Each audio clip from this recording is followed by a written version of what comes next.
Welcome to Dualshock'd, the Brotherhood of Geeks PlayStation podcast. I am one of your hosts, Brett J. Rasmussen, and over here, I got my other co-host.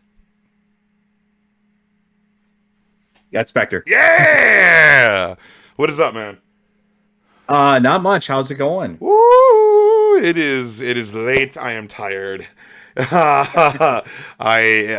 how I'm feeling right now. It is very late. I am very tired.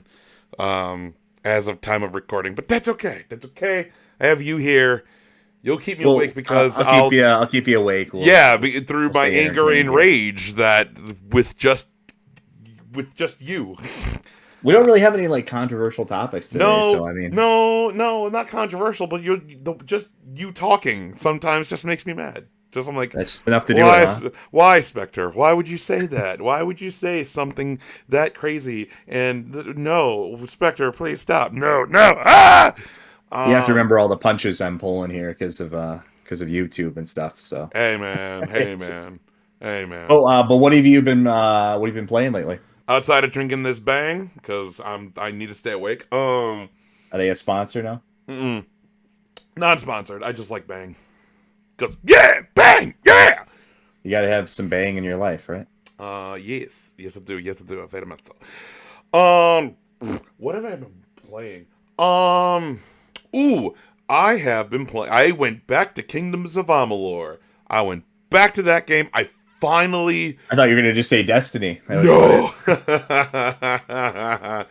I mean, like, I did play a bit of Destiny and stuff because Destiny is just my go-to. I don't want to think. That's your it's in the background constantly. It's like my World of Warships. It's in between game that's just always there and will always probably be there. Yeah, like I can throw it on. I can while I'm playing it, I can listen to a podcast. I could listen to Last Stand Media. I could listen to Kind of Funny. I can listen to whatever podcast or whatever show or something. I just been like, I don't really want to think. I just want to kind of play some stuff. There's things that I like about it and stuff. Like they had the 30th anniversary stuff, so like Halo weapons and stuff like that. I played that. But recently, I have been playing Kingdoms of Amalur: Re-Reckoning because I think it was like mid-December, they announced a whole new expansion, like new DLC. It was Fatesworn, and they added there's chaos magic, and there's a new skill tree, or like a skill set, like skill bar. There's another skill on top of all the other ones you have, and then they have the chaos weapons and armor and stuff. So they are still updating that game. I mean, that's an old game now too. It is actually this DLC kind of ends the game. Not the franchise, but it ends. Maybe it ends the franchise. I'm not entirely sure, but it does end. I believe it ends the story of the Fateless One, which is your character. But it again, as I said, I love that game because of the gameplay. The story and narrative is cool, but it's an RPG game that plays like God of War. It's very much an RPG like Skyrim, and your normal dragons and dungeons, dragons, magic, knights, all that kind of stuff. But it plays I tried it. I really couldn't get into it. I played it way back when it came out on 360. I think for me it was kind of one of those things back then I didn't know about this game. One of my buddies or one of my friends who worked at GameStop, he went hey, this game is coming out. You should try it out. And I'm like, okay. And I played that, and then I got really into it, and I played that more than I did Skyrim. Also, it didn't help that Skyrim on the PS3 was so unplayable. So yeah, it was really glitchy. Yeah, I did platinum Skyrim on PS3, believe it or not. But that was after I think a couple of updates in, so it wasn't the full leggy experience. But there was a lot of problems at the time. But no, I finally platinumed Kingdoms. So now I'm kind of doing the Fatesworn DLC, going for those trophies, going for the 100%, doing that. I mean, again, I've been playing a bunch of stuff. I played some Tekken 7, because me and my buddies were going to do a New Year's a New Year's Eve tournament, where like we were going to go ahead and play. Oh, thanks for inviting me. Yeah, I'm the Tekken fan. Oh, okay. Well, look right behind me here. Right there, right there. What is all that? Right there, What's all right this there. back here? Yeah, right over there. That's all Tekken shit. I don't know. I don't know what that is. I have an arcade stick over here too. I'm a Ooh. big Tekken fan. Well, don't worry. We haven't done it yet this year because of everyone's getting down with the sickness. I gotcha. So we still have to do it, but we do that. So I've been playing Tekken. Actually, the platinum for that game, going for the platinum is actually pretty easy. Like I'm already at 21% of that, and I just played like trophy mode, where you're just like all you're doing is doing matches and you're going up wins and stuff, and the more you win, you go up ranks. It is a really like, easy it's an easy plat.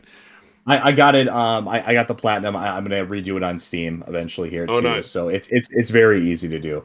But I guess quick rundown of what I've been playing other than World of Warships. I finally played and I don't platinum things anymore. It's I get all the achievements now because I'm on Steam. Yeah. But I got all the achievements. Played 100% of the way through, and the DLC, both the DLCs, for Control. Oh yeah, you were telling me about this. Yeah. Very much a mixed bag of a game. I mean, just very briefly, I mean, a gorgeous game. I mean, incredible, especially with with ray tracing on. It looks fantastic. Oh yeah. Visually very impressive. The combat's very easy, but it is also very fun. I think they just didn't balance things quite right, because I think you can just you get a power very early on, like a telekinesis power where you can just throw stuff at enemies, and pretty much as soon as you get that, the game is on easy mode. Nice. So I wish they would have balanced it a little bit better, but I mean it was fun. The story and the it's incredibly derivative. The story and the characters, the characters are very flat and boring, sadly. But the story itself is basically, if you took SCP, the whole narrative of the SCP, secure, contain, protect, that stuff, and you mixed it up with a series, a sci-fi mini series that came out a long time ago called The Lost Room. And you mix those two together, that is the story. And then for the DLC, they sprinkle on a little bit of Alan Wake as well too. It's sort of like it kind of puts it in the same universe as Alan Wake. Yeah. But yeah, I mean, would I recommend it? I mean, for how cheap it is, it wasn't that bad. I think it was like $10 on Steam. And I know it was free on PlayStation before as well too. So I mean, for that, I mean, is it worth a playthrough? I guess, I can't say it was outstanding or anything. I don't think it deserves like a game of the year or anything. I wish they had like a compelling character and a narrative to go with their graphics and their gameplay. But it was fun. It was entertaining. I mean, what did I end up on it with? Let's see. It's nice thing about Steam is I can tell my exact hours with it. I ended up playing it for almost 32 hours. So that was for all the achievements and everything. So I mean, I got my money's worth, my time's worth out of it. So that, and like the platinum for that is not hard. It's what you just. Not at all. There's very little challenge to the game. And speaking of little challenge, the other game I've been playing, I've only gotten like about an hour and a half in, is Super Lucky's Tale. It's a platformer game. It's sort of like it's something I would give to like my kid, my future speculative kid. That this is your first like platformer game, because it's very simple. It's very easy. It's got some charm to it, but it's very basic. So I mean, it's fun, I guess. I mean, it's not like blowing me away or anything, but entertaining enough. I like 3D platformers. They remind me of, especially Animal Mascot stuff. It reminds me of the 90s and when that was all the rage. So yeah, that's kind of what I'm playing right now. I do plan to get to do a run through the Mass Effect Legendary Edition trilogy. Yeah. So I'm starting from scratch because I'm on PC now, so I'm starting from scratch there. But that's fine. And then I have to finish Resident Evil 8. And I have to do Tales of Arise still, so I got a lot on my plate still. Yeah. And then on top of that, in about 5 days, we have God of War releasing on Steam, so the PC version of it, the new definitive version of the game, Mm-hmm. and yes, I'll be playing for that again as well too. God of War 2018. So I got my plate's pretty full here, man. Yeah. So And I know that PlayStation announced that Death Stranding is coming to PC within the next like few months or so. So well, Death Stranding's already on PC. It's just the director's cut is yeah. coming to PC. Mm-hmm. Yep. Yep. So Yep. I don't know what's different about the director's cut. I obviously I'm Of course it's graphical fidelity. There is extra DLC that is only in that version. There's I accessibility wonder actually. options. Um, It doesn't really affect me because I don't really care about Hideo Kojima games, but I wonder what happens to people that got if they get like a free upgrade or whatever, like how that works. that I don't know. Because the regular version of Death Stranding is on Steam, so I wonder if they get like an upgrade or not. Because I see the new version, the director's cut version or whatever, Mhm. which is kind of funny that they call it the director's cut version. Like, wasn't the first game the director's cut? Like, didn't he have total creative freedom with this game basically, like more so than any Yeah, other games ever I made? know that It's like Kojima wasn't a fan of them calling it a director's cut. He wanted to call it like something else, but he didn't like it that it was called a director's cut. Um, yeah. but I mean, like this whole the whole thing with this, I think the PlayStation is going down the route of like there's a Ghost of Tsushima director's cut, which is you get the the the Iki Island expansion, and then all the other new stuff and new stuff for that's Ghost of got to make Tsushima its way Legends over to and Steam too. I really want to play that again. oh, like and again, we could. I mean, again, like we've discussed this on and off, but about how PlayStation is, uh, they're going through the route of they'll have a exclusive come out and it's only on PlayStation, and then give it like maybe about 2 to 3 years, or 1, 2, 3 years, and it will show up on PC because they are expanding into the PC market, which is fine. So Yeah. So but yeah, that's what I've been playing. I got a lot to get to still. But yeah, that's what I've been doing. It's been and of course we got a bunch of stuff coming out this year as well oh too, which yeah, like oh we'll talk about god. eventually. Yeah, just I mean, again, just really, we'll talk about our most anticipated. We were going to do most anticipated as that, but yeah. Oh, I even forgot. This is episode 60 of Dualshock'd, so yay us. We were going to do most anticipated, but a lot of news has come out, and we're going to talk about that like in just a little bit. Is it really episode 60 or is it? I know we have probably a bunch of lost episodes because we had like different versions before. No, But it's it. This is episode 60. oh, for real? Okay, Mm-hmm. cool. Yeah, this is episode 60 of We DualShock. don't have any lost episodes or anything. Like I thought we had like ones that we didn't air, but I mean, there's a lot of stuff that we have worked on before the channel even existed, and maybe we oh, would, okay. So yeah, and that'll be maybe on the that'll be in the DVD, right? Yeah. we may, if that is something you guys would like to hear about us stumbling across ourselves, talking about old news and old PlayStation topics, please let us know in the comments, because I still have it all. It's still in the vault. It's still in the hard drive. So, but yeah, no, this What is you can do with it is you can actually take it and like slow it down by like 50%. It'll be like the ASMR version, you're. and just you fall asleep to old I video hate. game news. I hate you. um. But we'll talk about most anticipated in a future episode. Hopefully, it's not too long, because if we get into like March or April and we are asking about it, we're talking about our most anticipated. We're already like halfway through the year. So, but just Yeah, no, we really need to do that like relatively soon. yes, but just very quickly, let's just go ahead and just the number one most anticipated game. What is it, Spectre?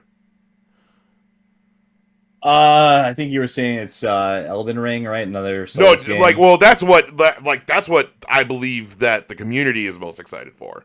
What is Oh, you yeah. like? What am Mind I? you, what are you excited for? That's what I'm asking. Um, I guess I don't know. I am really curious to see what they do with the next God of War. I'm cautiously optimistic about it. I'm worried that they might ruin it somehow. But I am.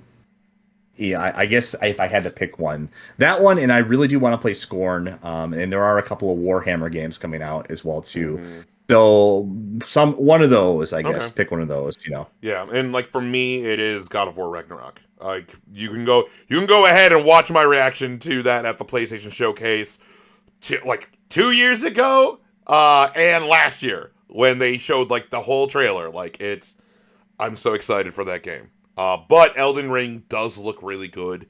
Elden Ring will be my first playthrough, at least like mostly top to bottom. I mind you, those games are massive. But like there's so many games coming out. There's so many games. We have Rainbow Six Extraction coming out later this month in January. We have February is just a total mind f. Like in the like first week, I think it's the 4th of February. We have Dying Light to Stay Human.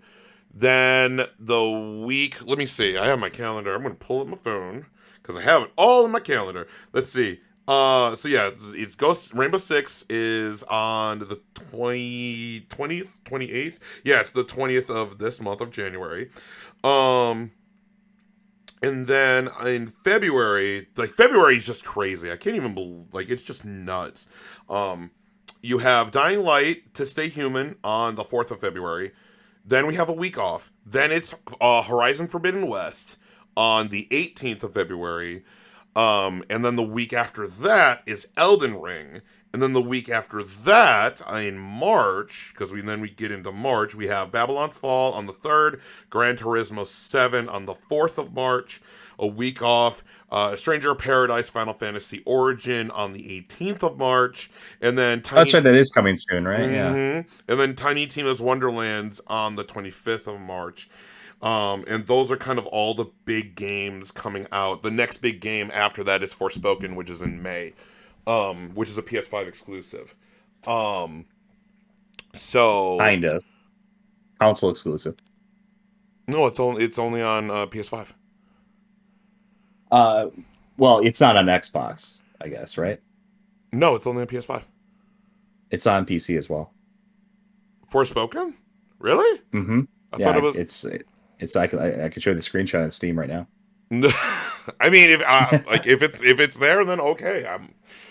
Yeah, no, there's very few actual. I think there's only like 5 of them. Like there's actually only like 5 PS5 exclusives. Let's see, PS5 only games. I think we did. We talked about this last week. We don't. I know, but I like to remind you. Oh God, I hate this. I hate this. God, Jesus Christ. Here we go. You're so particular about this.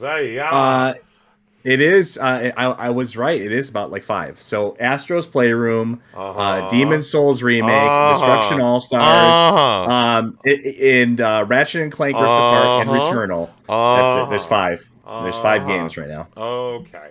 I just like bringing it up because I know it annoys you. Yeah, so. Well, whatever. You being facetious or not facetious, being particular. I can't think of the word. Whatever. Anyway, with that being said, let's just go ahead. I've rambled on enough and whatever. Let's go ahead and begin this. Let's begin with what we always begin with: News of the Nation.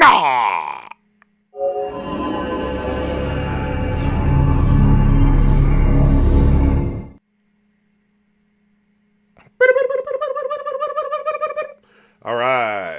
News time. A lot of stuff to get into this time. Okay, first, let's begin with this. Some little short, sweet, to the point. So we have these are the free games for PlayStation Plus for January of 2022, the new year. So the free games is from, or as I like to call them, the free games. Quote unquote free games, he says. Free games, whatever, dude. Anyway, these are the free games that you get on PlayStation Plus for the month of January.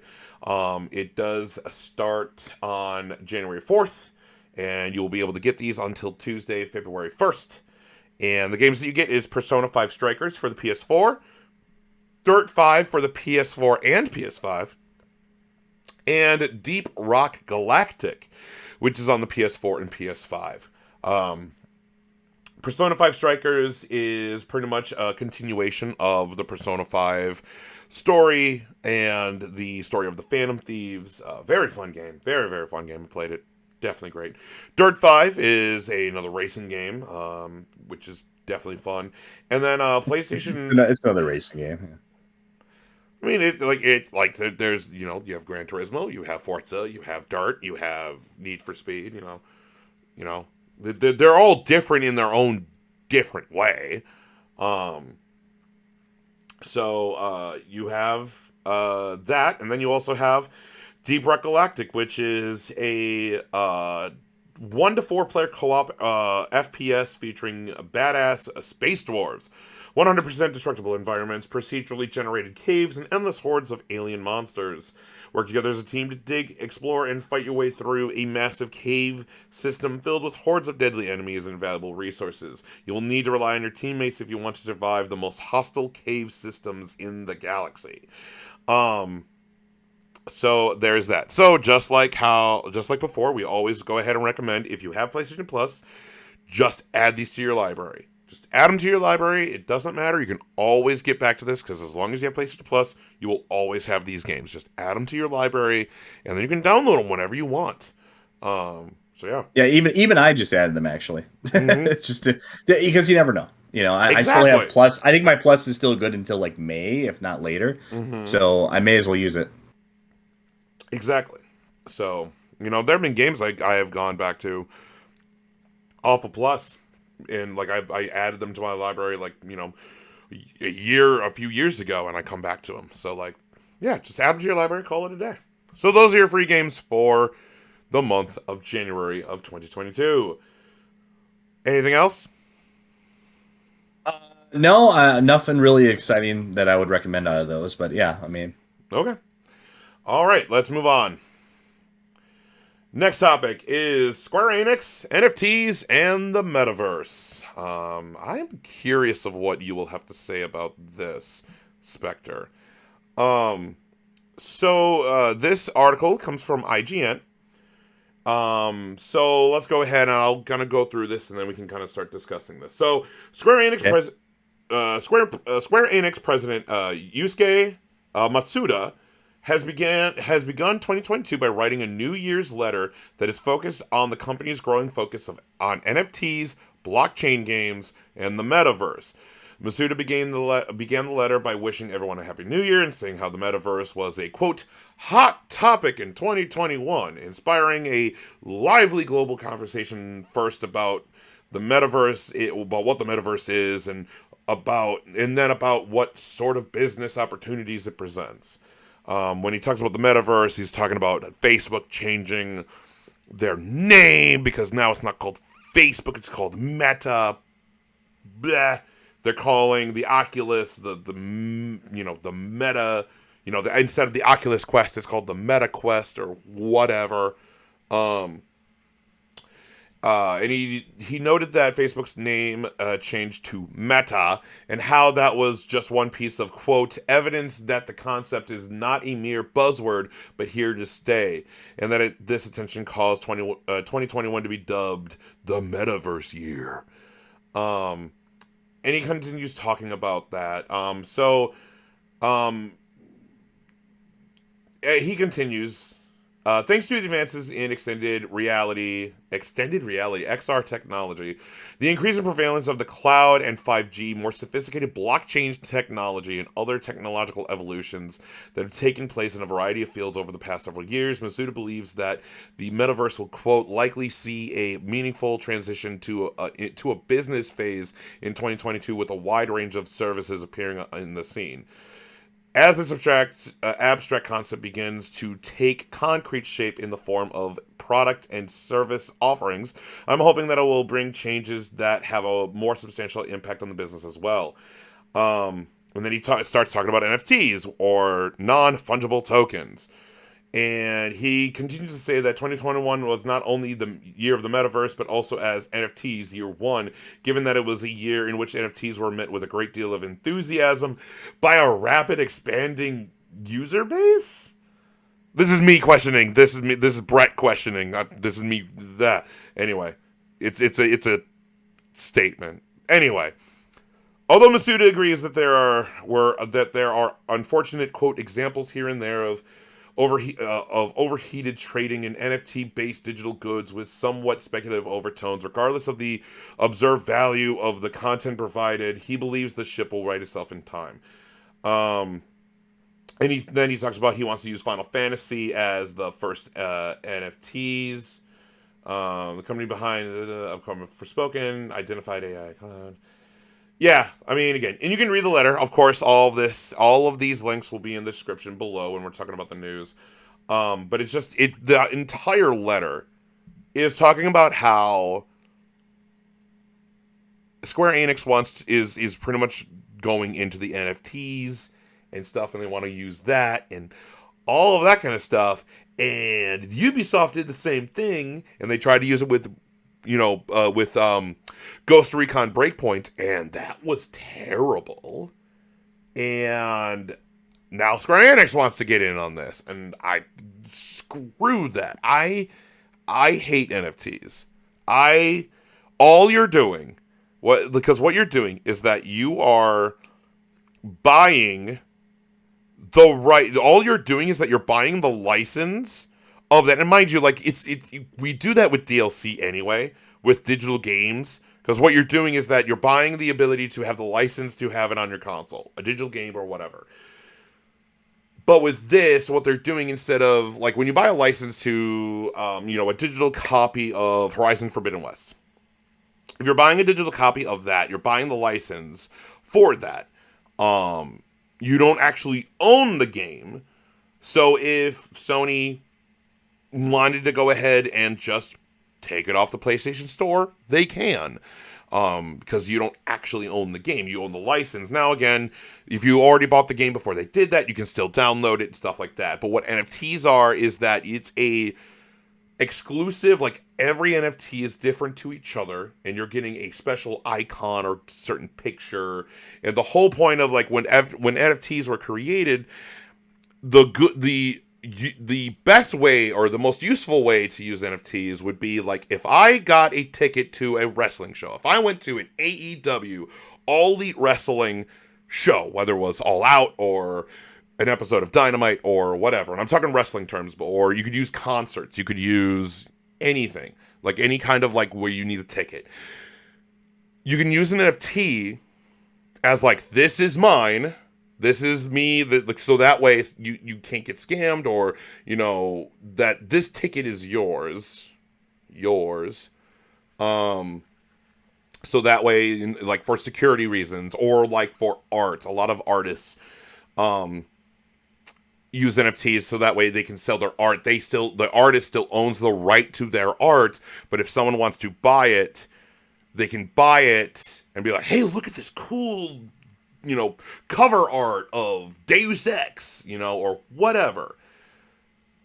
The artist doesn't lose the copyright or anything, but the customer is able to have a copy of that thing. But what is happening now is that it's becoming so much more just, again, like you give an inch, take a mile. Like that's kind of what's happening with these NFTs and the blockchain and all of this. And it's already confusing for me as it is, but this is the video game industry finding another way. And again, look, this is a business. This is a business. The video game companies are here to make money. Yes, some companies want to make art, and that's cool. But also know that they are here to make money. This is for profit. So I do understand that. But there are kind of good things and bad things that you can do to do that. Like, and this is one of the bad things where, Ubisoft, we didn't talk about this. This happened like right at the end of December. or like the first week of January, and like we didn't really do anything because we were on holiday, and we didn't like put anything up because we were on holiday. Yeah, we didn't really comment on it. Yeah, exactly. But let's yeah, talk about that. So yeah, I've rambled enough. Go Spectre. What do you think? Yeah. Well, I mean, NFTs. I mean, it's an area I don't know a ton about just yet. I mean, it's a crypto adjacent thing. With crypto, I know a fair amount about, and I'm I have I've dabbled in crypto. I own cryptocurrency. Not like a huge, crazy, significant amount, but I have some, and I do mining as well too, to some extent. So I am familiar with that. I'm less familiar with NFTs. I know it's like a sort of like a digital. I know I've seen it, like, for example, I've been to like websites that like what's it called, like OpenSea or something like that, where you can like buy like art and stuff like that. You actually buy it with cryptocurrency. You buy it with like Ethereum, and it's kind of like a weird concept of like buying like a digital sort of like kind of like sort of ownership of something in a way. Yes. So like, and as I was explaining it, it's pretty much like, I know I was rambling, and I will try to kind of break it down to the best of my ability without going on tangent with it. The best way I can explain it is the way the video game industry is doing it is that you are buying an exclusive item, a picture, an avatar, an emote, something. You are the only one who has this thing, but you don't own it. It's a receipt or a license. You do not own this thing. Ubisoft still owns it, or Square Enix still owns it. Like this, they can literally take this away from you at will, whenever. And that's why this thing, that's like one of the many reasons why this thing is bad. It's another predatory way for the video game industry to make more money. Like, look, we are beyond the point. I have gone on many rants here on Dualshock'd and elsewhere talking about microtransactions, and I have pros and cons to those in different ways. I hate loot boxes, but I've spent money on microtransactions, and what you're doing is you're throwing money into a thing that you don't own. And like, again, I've thrown money at Destiny. I have ornaments and stuff. I don't own them. Destiny can go ahead and Bungie could go ahead and take away those ornaments at will if they wanted to. I don't own them. Yeah, I mean games. I mean, yeah, even World of Warships, of course, is in that same boat. I mean, no pun intended. It's you get digital ships and digital skins or paints for your ships essentially, and I mean, you don't really own these things. I mean, they're it's something that Wargaming could just yank away at any moment. They could decide tomorrow they're going to shut the servers down, and then you're kind of out of luck. It's kind of always been that way. I mean, I've been dabbling in that type of stuff since forever. I mean, player housing in some games, and in items like in MMOs, for example. I mean, it's sort of like that to some degree, except now we're using real money to purchase these things, or cryptocurrency to purchase these things. Mm-hmm. It's just like, again, what this is, and again with the whole metaverse and blockchain games, I think this is an area where you and I actually agree. Like, I don't think, I mean, we're not making an argument that these should be banned or they should not be a thing at all. It's more so in the implementation. It's how they're used. And the problem, here's the thing, I actually do have a problem with NFTs. The original reason for them, which would be the example I use, is if I wanted to go to an All Elite Wrestling show, All Out, Double or Nothing, Revolution, Full Gear, an episode of Dynamite, Battle of the Belts, Rampage, whatever. If I wanted to go to a wrestling show, what the NFT would be is that I would go ahead and buy the ticket, and you can go ahead and go to Ticketmaster or AEW Tix or whatever. You buy the ticket and then you have it. But the way that what an NFT would be, it's a more secure way of you having your ticket, because that ticket is only to you. Only you who bought the ticket goes to you. Or it's a more secure way for artists, people who draw art. I think the art analogy is better. Because that's how it's kind of used right now. I know that there's also implementations for like concerts or whatever. Oh yeah, like songs or things Mm-hmm. like that, or like Tony Hawk, I think was selling like NFT tricks or something like that. He was going to retire or something like that. I saw that out there. But like you have to be careful with that because like I get it because the whole thing is that the creator, the owner, still owns it, but you can then give it to someone for money for doing that. The problem that I have with NFTs, especially in the video game industry, is the whole thing is that you do not own this. It is not yours at all. And these you're paying the way like Ubisoft is terrible. Like Ubisoft is doing some really effed up stuff where like 10 years ago, 10 years ago back in '09, I was like I loved Ubisoft. Ubisoft was one of my favorite developers and they could do no wrong while Activision and EA were still terrible as ever.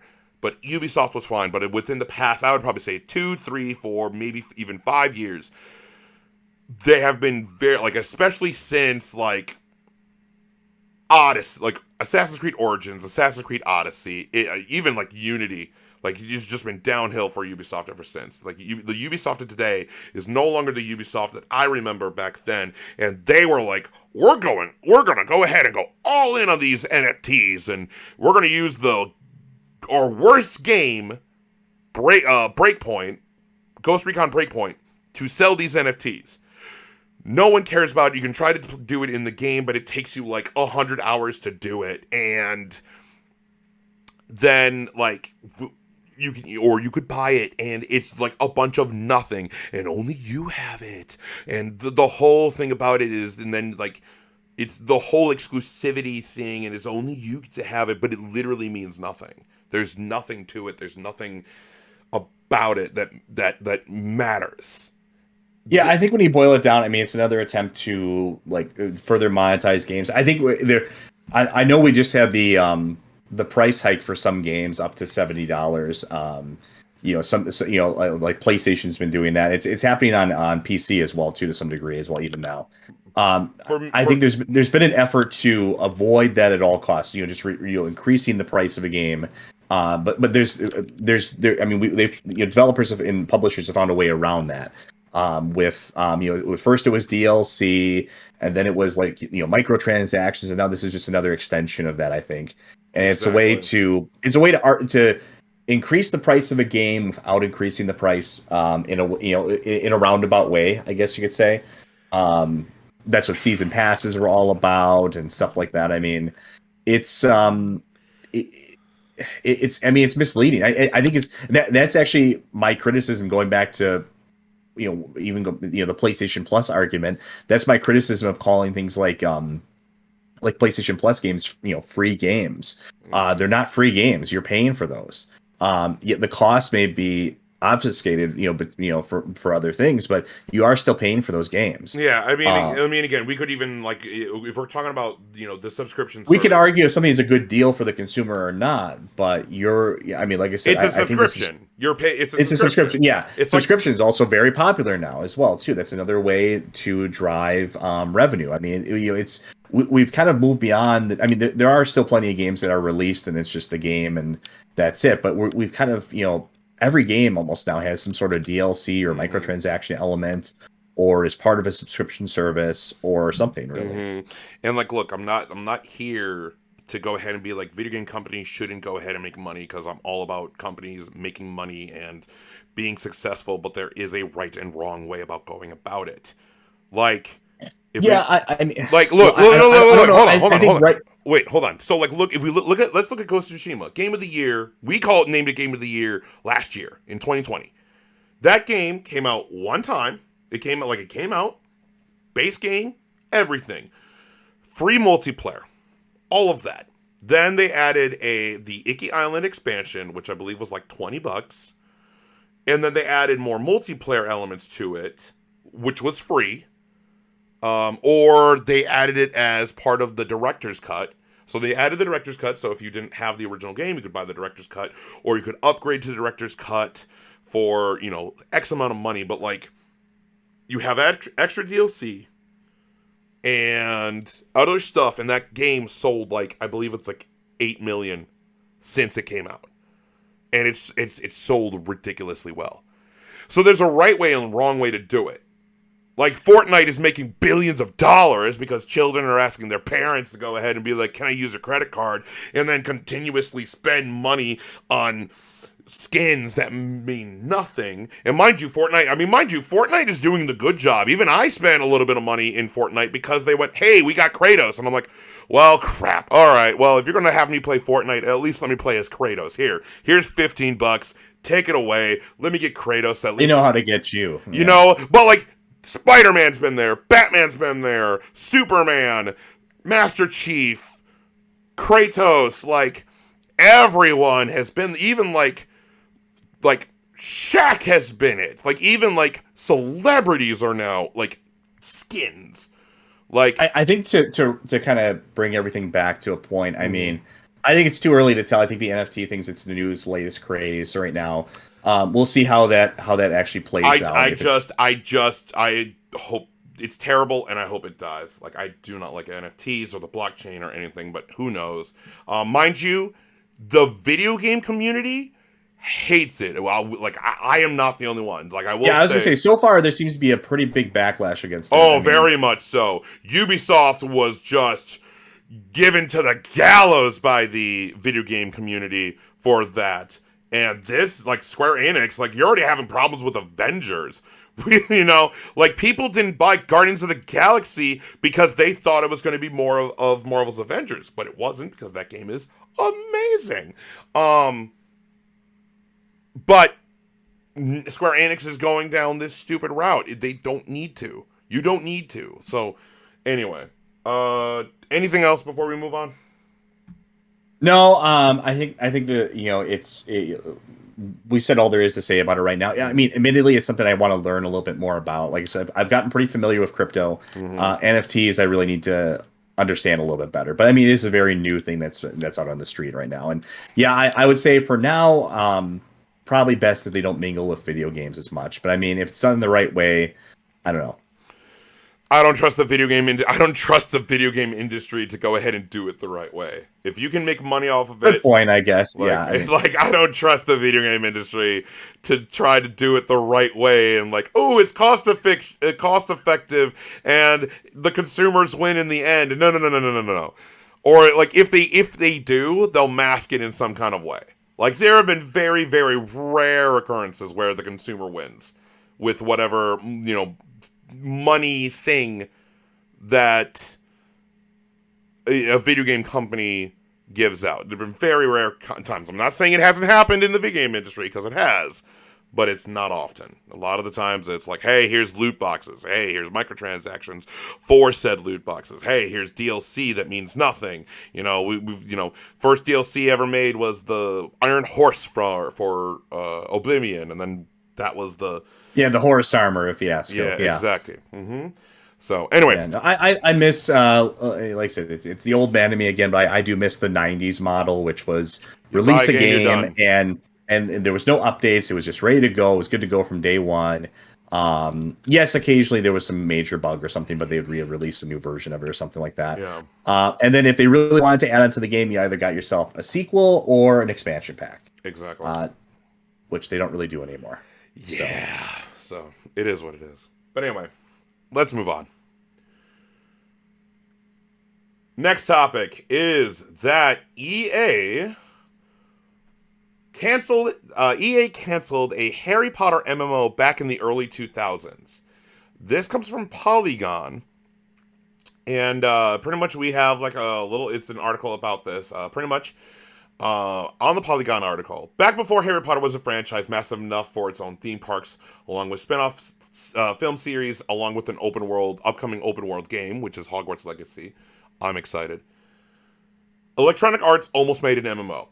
The canceled project was in the works between the year 2000 and 2003, before the release of the sixth book, Harry Potter and the Half-Blood Prince, when Kim Selzer served as director of product marketing at EA.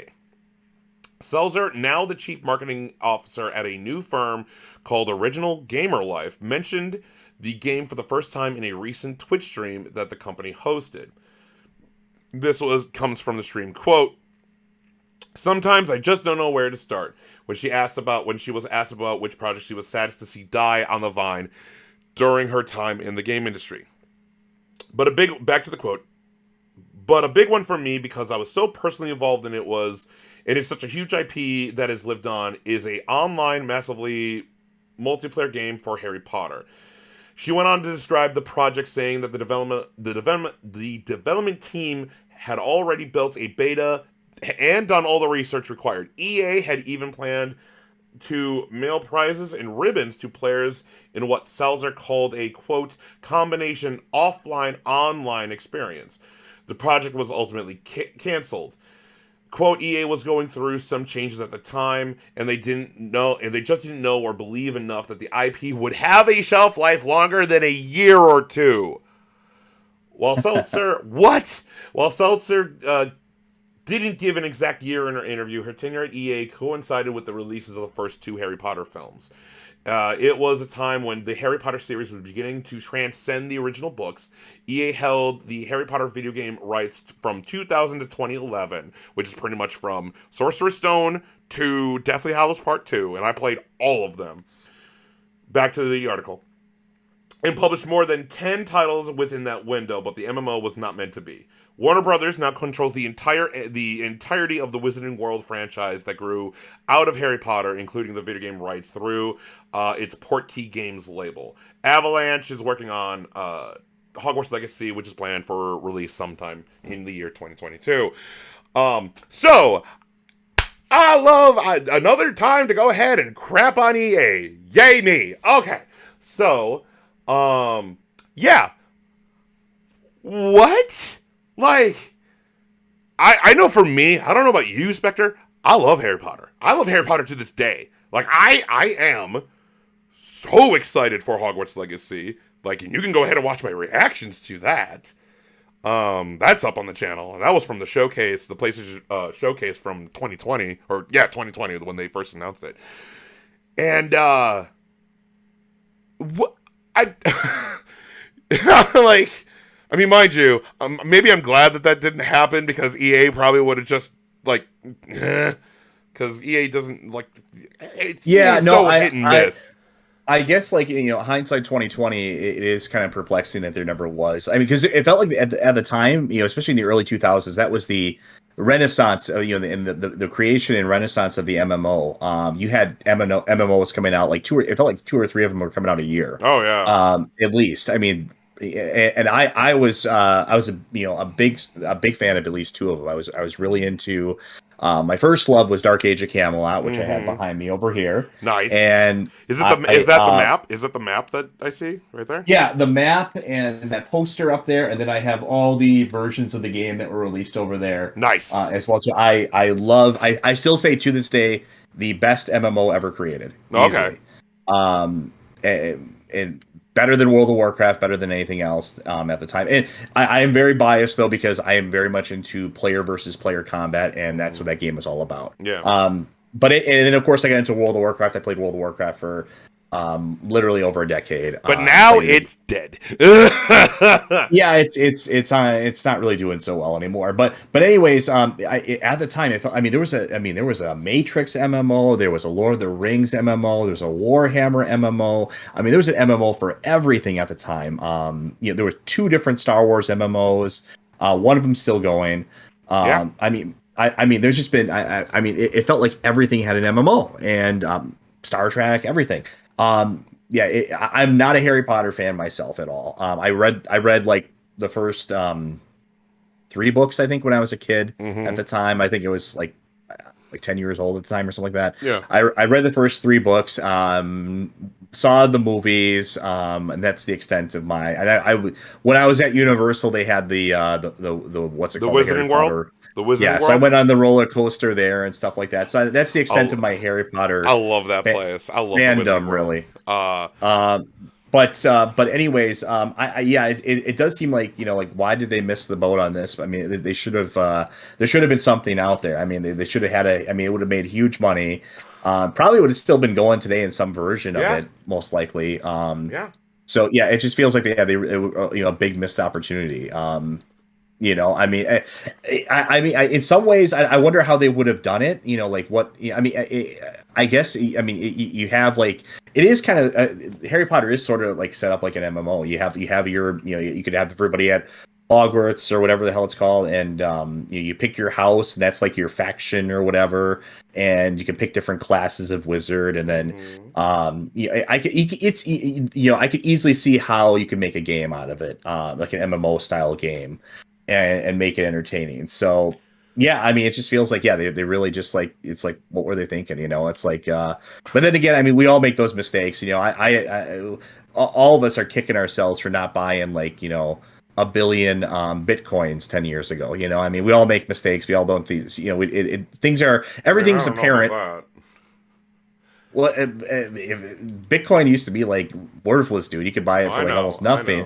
And now it's even in its big slump that it's going for right now. One Bitcoin's still worth like 40 grand, man. So yeah, we all wish we would have bought Bitcoin when it was worth like nothing. So, but anyways, but with this, like, I mean, again, yeah, I'm not going to compare Bitcoin. One, I don't understand cryptocurrency, so, but I just it just confounds me. Because it was, and the other thing too is it was. I was gonna say it was really it was extremely popular at the time too. I mean, the books were selling like crazy. The movies were out at that time, right? I mean, how could they not see this as like a successful franchise? Like they were working on this in 2000 to 2003. This is when the like Harry Potter just started. Like Sorcerer's Stone just came. Like Sorcerer's Stone, Chamber of Secrets, the movies just came out, and like. I have played pretty much, like, I played the PS1 versions of Sorcerer's Stone and Chamber of Secrets, and then I played the PS2/Xbox version of them, which were leagues better than the PS1 version. And then, like, I would say Prisoner of Azkaban is the best, like, it's either Prisoner or Order of the Phoenix is, like, the best Harry Potter game out of all of them. Because, it's everything I wanted out of a Harry Potter game. I get to explore the entire castle. Certain doors are locked because you need to go ahead and learn certain spells or whatever. In Prisoner, you actually got to switch between Ron, Hermione, and Harry, so that was cool. And then like in Order of the Phoenix, you had the entire castle open, and there was it was just open world Harry Potter, open world Hogwarts. I don't get it that like back in 2000, 2003. Like, this was the thing. Back at that time, it was either you loved Lord of the Rings or you loved Harry Potter. These were the Marvel and DC franchises of today. Like, I was in the Lord of the Ring camp. I will say this though about not seeing the Harry Potter phenomenon. I really believe that after the films were finished. I thought Harry Potter would kind of die. Nope. That was my honest to God belief. Like, okay, the films are done. The books are all out. We're done with the story. There's no fandom here after this. I really believe that, but it has persisted. Actually, much more effectively in some ways than Lord of the Rings is still around, definitely, but I'd say Harry Potter, at least it seems to be more popular. I believe in Spectre. While I talk, go look this up, but I believe that Harry Potter Sorcerer's Stone came out before Peter Jackson's Lord of the Rings Fellowship of the Ring. I believe that like Harry Potter Sorcerer's Stone came out first, and then because, hey, this book turned to movie did so well. Like, Harry Potter... The way, like Harry Potter proved that you could turn a book into a movie. I don't know if that's true. I don't know if that element of it's true, because I know they've been trying to do like a Lord of the Rings film. Oh, I know that they've been wanting to do Lord of the Rings film for like ever. I'm not saying that's not the case. Because Lord of the Rings was in development. Because the first one came out, like Fellowship came out in like what 2001 or something like that. So they didn't just see Harry Potter. No. And that's, but mind you, like, maybe I'm kind of being hyperbolic with that, but like, both of those movies or those franchises came out around the same time. You know, like for me, like I know Spectre, you're older than me, so for me, I fell in love with Harry Potter. I didn't watch Lord And of the wiser. Rings. I didn't watch Lord of the Rings at that time. I actually found out about like I knew of Lord of the Rings, but I didn't watch it until like later. I was watching Harry Potter as it was coming out. Like I didn't read any of the books when the books came out. You know, like I fell in love with Harry Potter because of the first movie. After I saw the first movie, I'm like, I gotta read these books. And I started reading the books and I fell in love with them. And then like by that time I was there at the midnight launch for Order of the Phoenix book, which was book 5, and then like Half Blood Prince and then Deathly Hallows and so on and so on. Um but like literally on New Year's Day this year, there was a special for like 20 years of Harry Potter, like of just like the franchise, the Wizarding World and everything, and it is phenomenal. I like, and that special is so good. But like, I don't, back to this, and then we'll move on. It perplexes me. It confuses me. It's just like this was the biggest thing. This was Marvel at its time. This was the big thing. And mind you, maybe it's a good thing because EA could have probably killed it, you know, as a video game. But at the time, also EA, like there are a lot of good EA games. I think it's just that right now, because EA within the past decade, it feels like EA has just been absolute trash regarding, you know, whether it's, you know, socio-political or just the games are absolute, like Battlefield 2042 is a pile of trash. But so on and so on. But like, yeah, wow, I can't even believe it. Can't even believe it. Any other things? No, yeah, I mean, it's another case of like, you know, yeah, Right. they really missed the boat on it. Yeah, they did. Let's move on. Next topic is that Elden Ring's director, I'm sorry, let me make sure I say this right. Haha. Elden Ring director, Hidetaka Miyazaki, reveals why he hasn't played Bluepoint's Demon's Souls remake yet. This article comes from the Video Game Chronicle, and I'm just going to quickly go through this. So pretty much in an interview that they had. So speaking in the latest issue of Edge magazine, From Software designer revealed that he's not played Sony and Bluepoint's remake of the 2009 title of Demon's Souls. He says, quote, "Yes, I'm pretty sure our graphics creation staff felt that pressure more than anyone else," he said in the magazine transcribed by VGC, when asked if graphical fidelity of Demon's Souls created extra pressure for the team making Elden Ring. Because this team is making Elden Ring, which is pretty much the most anticipated game of this year. Like, just overall. And it won at the Game Awards, you know, last year. What was the most anticipated game? Elden Ring. More than Starfield, more than Horizon, more than God of War Ragnarok, more than Starfield, so on and so on. Back to the article. And not just with Elden Ring, but with all the other games we make, graphical fidelity is not something we put as the top priority. What we ask for on the graphics side depends on the systems and requirements of the game itself and takes less priority compared to the other elements of development. Combat, gameplay mechanics, story, blah, blah. Back to the article, he added, quote, "So this is always an area where I feel a little bit apologetic towards my graphics team because I know they work extremely hard and they've worked extremely hard on Elden Ring. Our graphics system team and our programmers have been pushing a lot of new features to create the best looking games we've ever made." Miyazaki went on to explain that he has not played the PS5 version of Demon's Souls because he does not like revisiting his own creations. Quote, "As you say, I was not directly involved in it, and I haven't actually played the Demon's remake.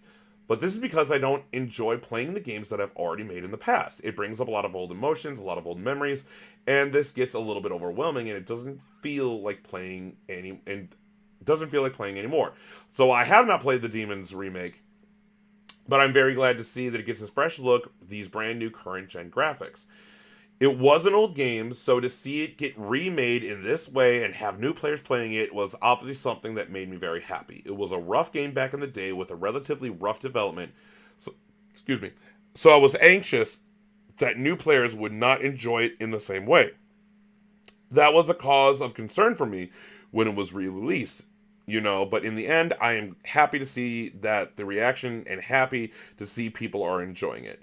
Last thing he had is that, quote, one thing that was really fun seeing Bluepoint Games come up with things that we didn't consider and to approach certain elements of the game, its visuals, and its mechanics in a way that we either couldn't or didn't back in the day. So to see them researching and applying these new thought processes and new techniques was something that was really exciting and interesting to me. So what do you think about this? Pretty much, what do you think about this, Spectre? I'll let you, because I think you understand. Anyway, go. Yeah, I mean, I guess, like I said, I don't have much to say about Souls games in general, really, but I understand where he's coming from. I mean, it's I mean, he doesn't care about the kind of the graphical side of it. It seems as much. I mean, yeah. I don't know. For me, I guess for me, I mean, I guess I have a different mindset of it. I mean, if I was involved in the development of a game and another studio came by and remade my game with different graphics, of course, I'd be curious. Mm-hmm. But I don't know. I never have. Obviously, I've never made a video game before, so. I don't know.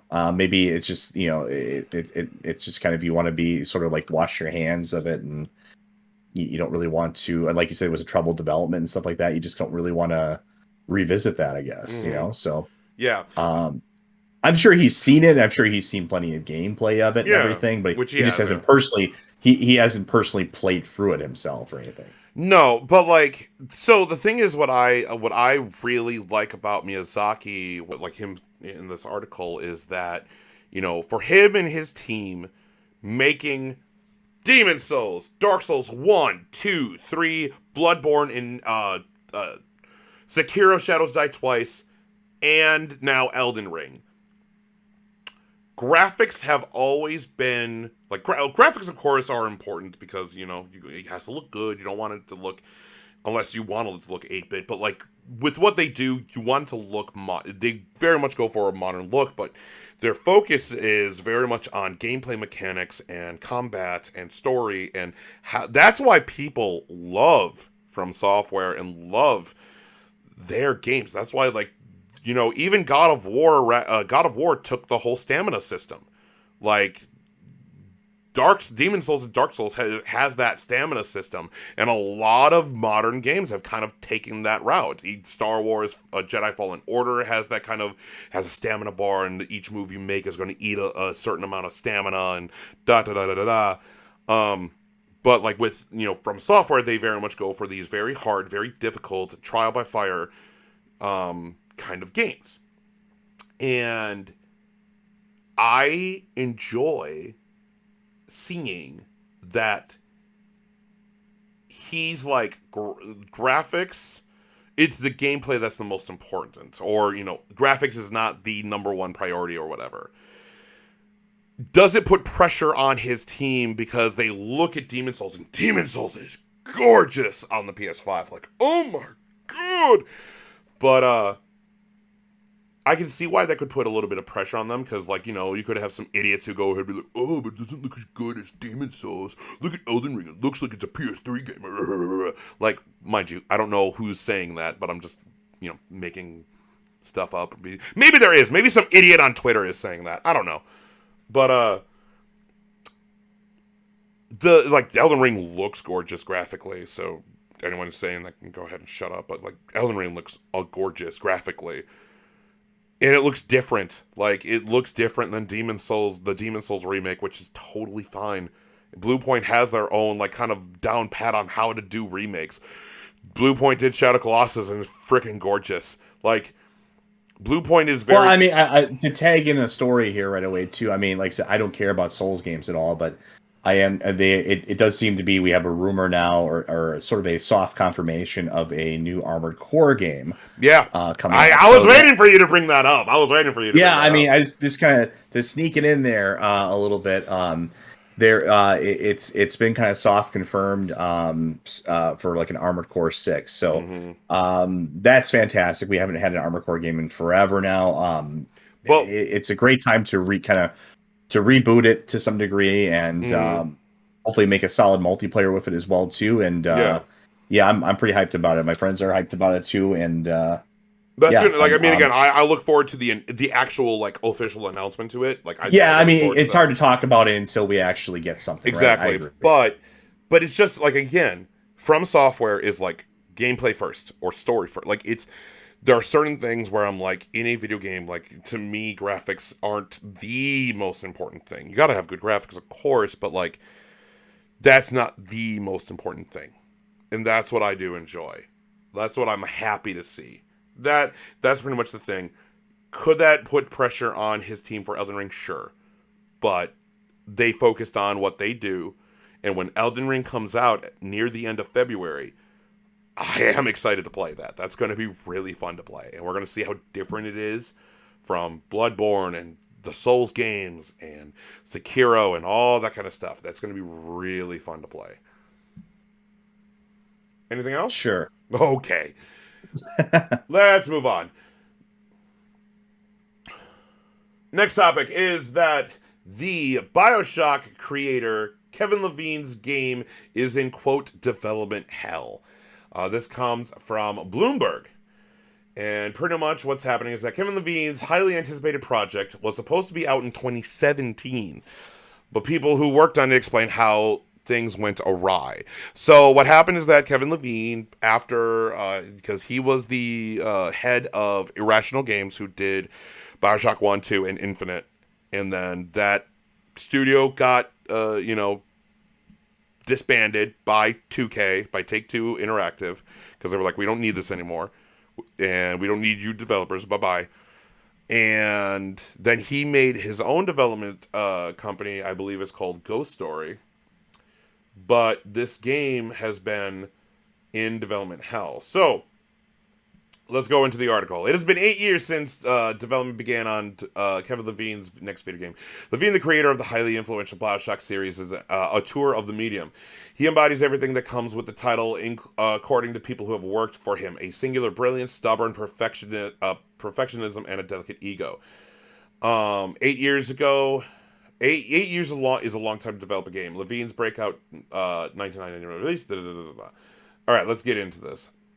Just as critics grant Levine credit for the artistry of his games, many Ghost Story employees readily blame him for the tortured project. Levine is a flawed manager who often struggles to communicate his vision and alienates or browbeats subordinates who challenge him or fail to meet his expectations, say current and former employees, most of whom requested anonymity because they feared repercussions. A recurring gag around the office invoked another celebrated auteur. Persuading Levine was so difficult that former employees joked about engaging in conception, a reference to the film by Christopher Nolan in which Leonardo DiCaprio infiltrates a person's dreams and plants an idea so that the target thinks he came up with it himself. Game production is heavily influenced by Hollywood, where famous directors can wield as much clout as the stars on screen.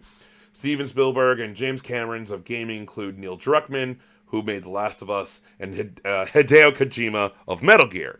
Like a big budget movie, The both of those, yeah. I thought you would go ahead, and I heard it.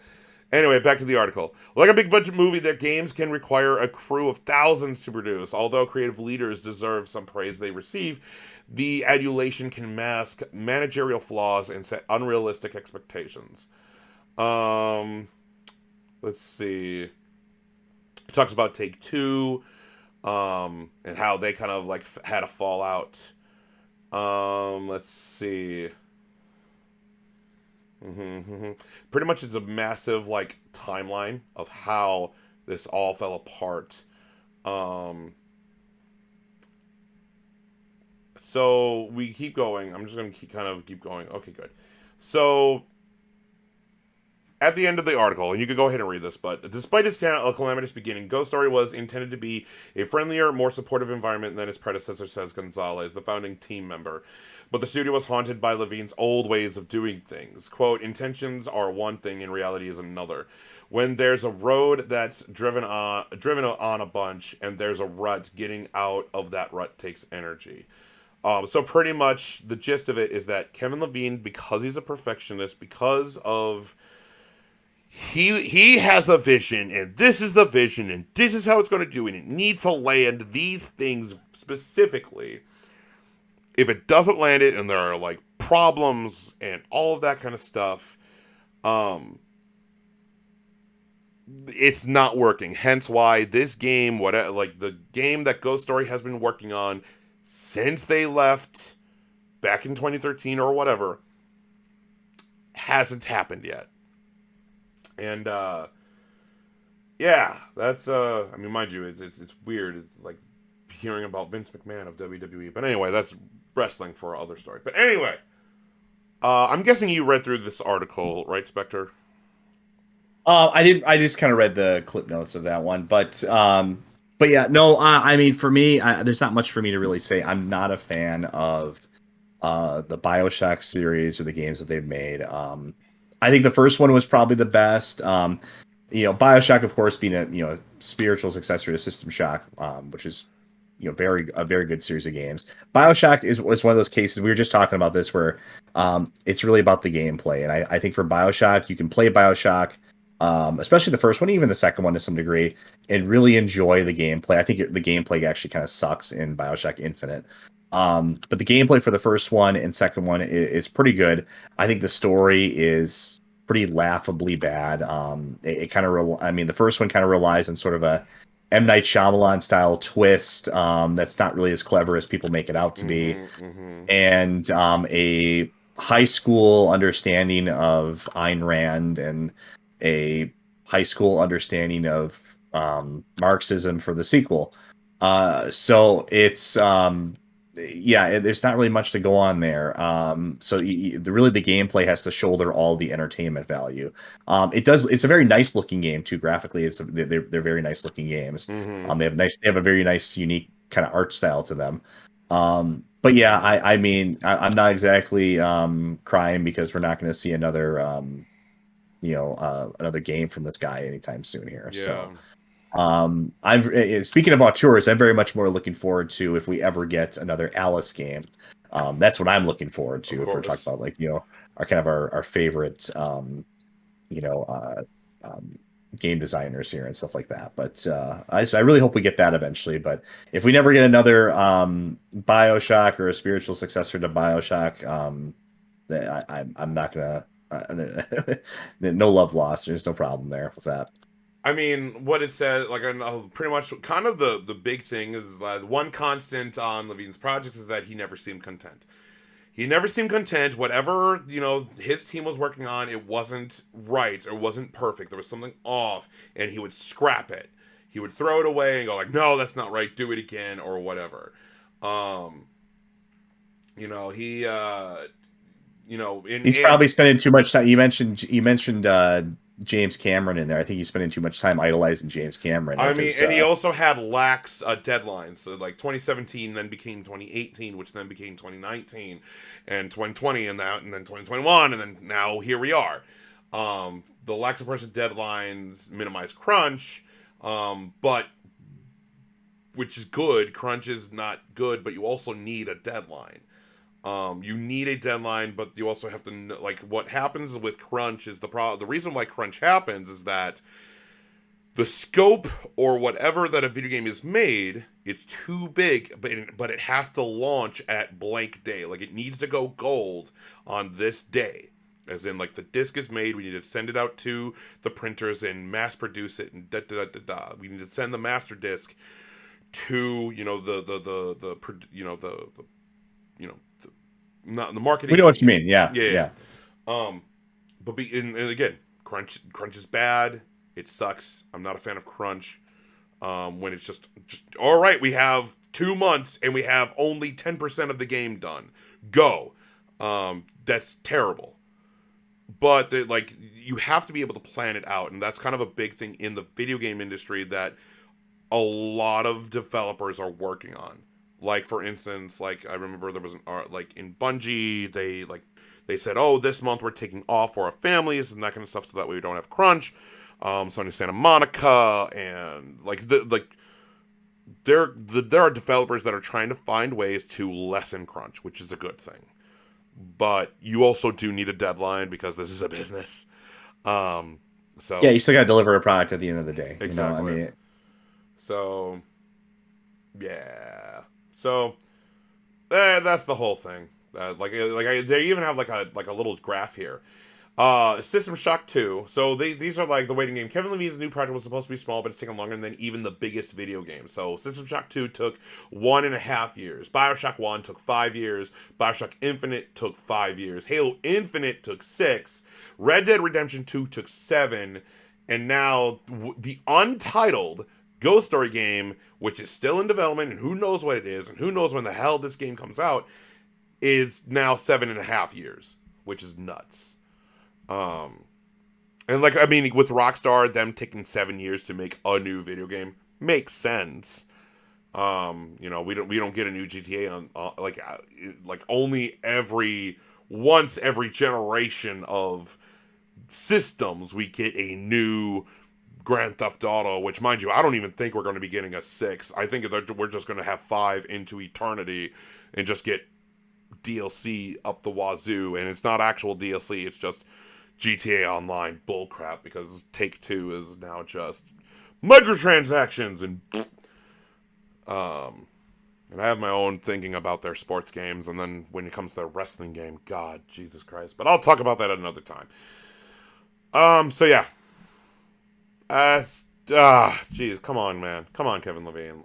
Like, I get it, and you have these, like, again, I like Hideo Kojima. I like Neil Druckmann. Neil Druckmann's rad. I very much enjoy like his work and what he does. And like I have some problems with Neil Druckmann, when it comes to different things, but overall, I like Neil Druckmann. Overall, I like Kojima. So what problems do you have with Neil Druckmann? You just wish we talked about this before. You should kiss him more. Like what? No, we talked about this more. Where like it felt like when he was doing Last of Us Part 2, he had a very specific agenda he wanted to like put out by the storytelling of that game.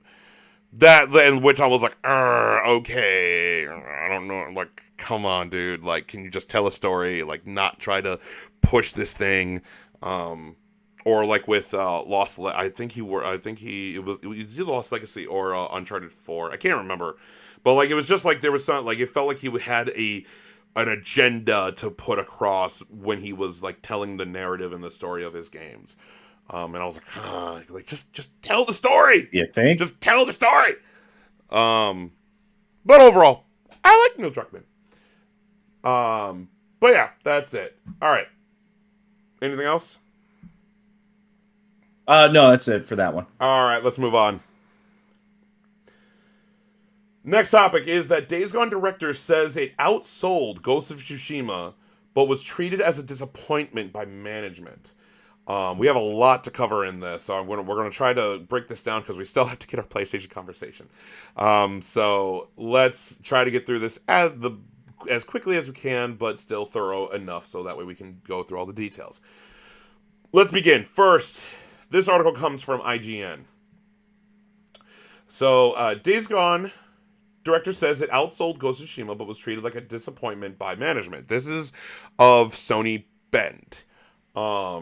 Now, we talked about this from episode 53 of Dualshock'd, Days Gone By. And we talked about in that episode where pretty much in that episode we heard rumblings of that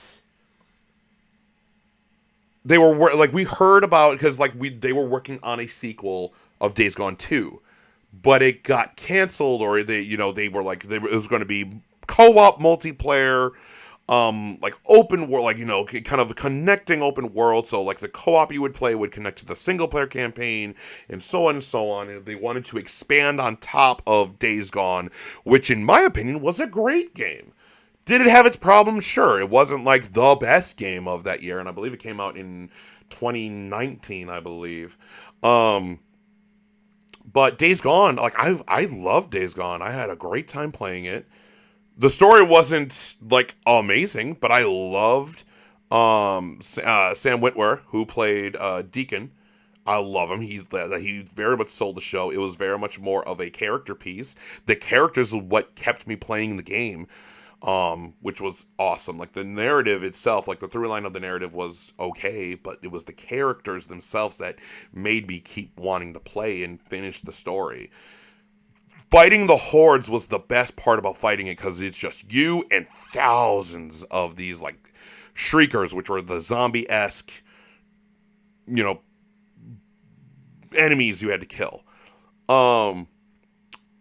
And it's such a fun game, and I would have loved to see a Days Gone 2, but now it's being reported that they are working on a brand new IP, because Sony didn't, or not Sony, but like Sony Bend and then Sony themselves, they didn't want to go with this.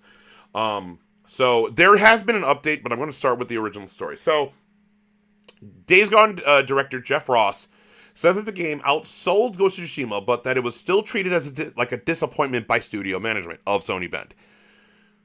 This week, Ghost of Tsushima developer Sucker Punch announced on Twitter that since its launch back in July of 2020, the game has now officially sold over 8 million copies. That accomplishment comes just months after the release of the director's cut. And then you have the tweet here is that from Sucker Punch, we're thrilled and amazed that hashtag Ghost of Tsushima has officially sold more than 8 million copies. Thank you so much for everyone who's played since launch. We are incredibly appreciative and grateful for the support. And we named it Game of the Year here at the Brotherhood Geeks. That was our favorite game, almost in a landslide. That was like, you know, unanimous for us. Like everyone at the Brotherhood, we were like, this is the game. While it's great news for Sucker Punch and Sony, the milestone sparked Days Gone director Jeff Ross to speak out about his own contrasting experience on a PlayStation exclusive, which was Days Gone. In a quote tweet about Ghost of Tsushima's success, Ross claimed that Days Gone had actually outsold Ghost of Tsushima, but was made to feel like a disappointment by management at Bend. Quote, at the time I left, this is the tweet also, at the time I left Sony, Days Gone had been out for a year and a half and a month and sold over 8 million copies. It's since gone on to sell more and then 1 million plus on Steam. Local studio management always made us feel like it was a big disappointment. Hashtag Days Gone, hashtag PlayStation. Despite the fact that the wider Sony organization has never outwardly stated that it believes Days Gone was a disappointment, it's pretty certain that fans won't be seeing the sequel anytime soon. And you and I discussed this on Days Gone by episode 53. Last year it was revealed, and this is what we talked about, Sony Bend is working on a new exciting IP that builds upon the deep open world systems that they developed inside of Days Gone, after earlier reports suggested that the sequel was rejected. Part of Sony's reluctance to sanction a sequel to Days Gone could be down to its mixed reception at launch, which that was the case. I played that game at launch, and I remember, like, I was playing through the game, I'm like, this game is fun, this game is great, but reviews were giving it 5 out of 10s, 6 out of 10s. Like, it's just mediocre. I was going to say, I remember that's a key difference between the games, is that Ghost of Tsushima was pretty universally well received. Whereas I think the Metacritic for Days Gone was like in the low 70s. Mm-hmm. Mind you, again, we're looking at different years. Not that I in particular put a lot of stock in critical reviews, but I mean, it is a factor. Well, yeah, like that is something that is kind of frustrating. And like the thing is, like, why we ourselves here at the Brotherhood of Geeks, we use a 5-point system instead of a 10-point system, because we believe that using a 5-point system allows you to clearly dictate where a game lands. Unlike on a 10-point system, where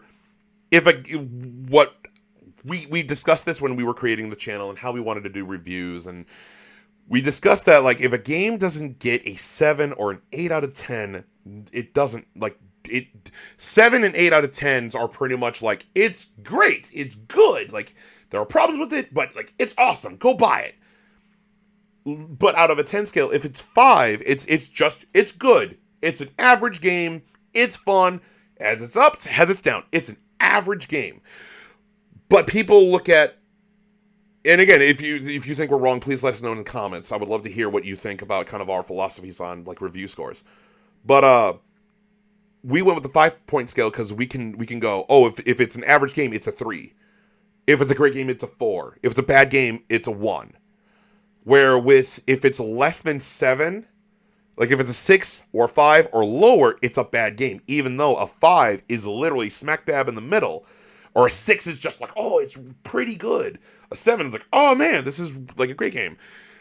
But because of how the mixed reviews of it coming out, it hurt the sales. It's sort of the I call it kind of the Game Informer effect, where most games that are considered to be worthy of any of your time are at least an 8 out of 10. Exactly. And anything below that is seen as basically as dog shit.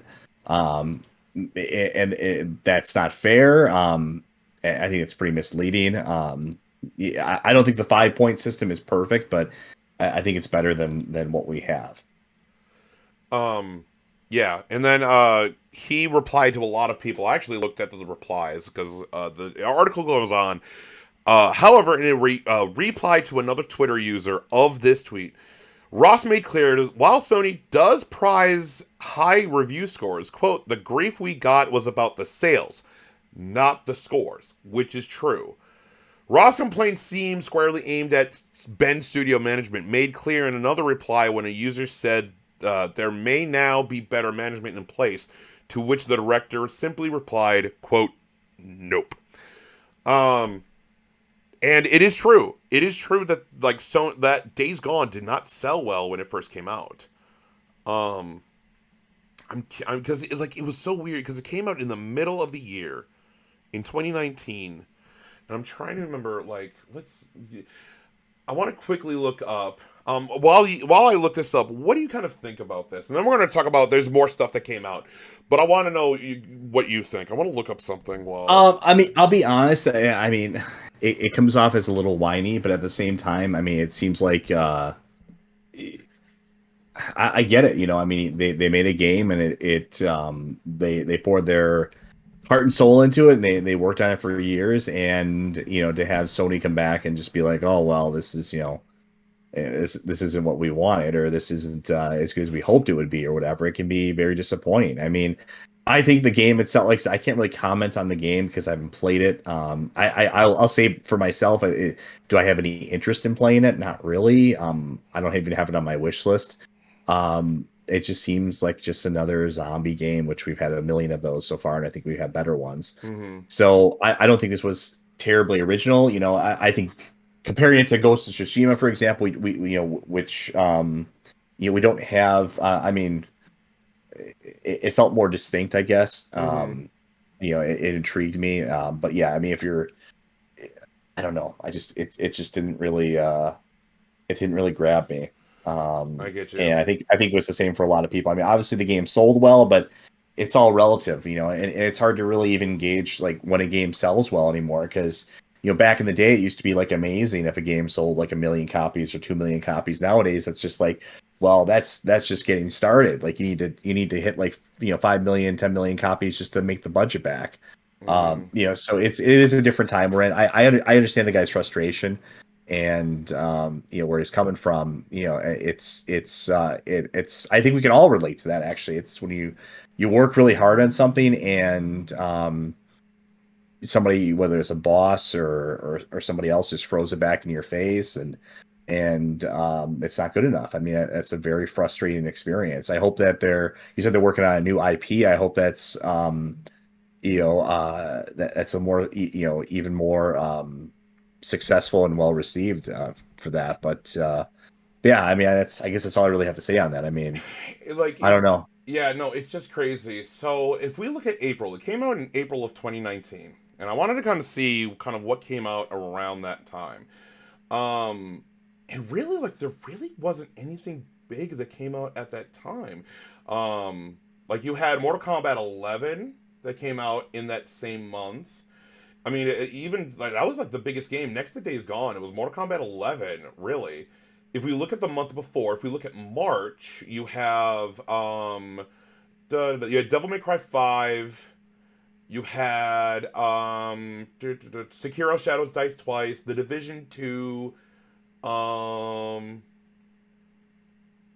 are like the kind of big games that came out in March, and then after you in May you had Rage 2 was kind of big in marketing, but it didn't like do well in like reviews and stuff. But it was very much like there was tons of marketing for Rage 2, I remember. Let's see. Like that was it. Like honestly, like you don't have it may like Plague Tale Innocence is a great game, but like that was very much kind of like a had a cult following. So just kind of within the months between April, just March and May, um, you had it's Days Gone. Like really, like it's surprising that it didn't sell well at that time. Um, because what the way like again it makes sense. Like Sony has done such a good job.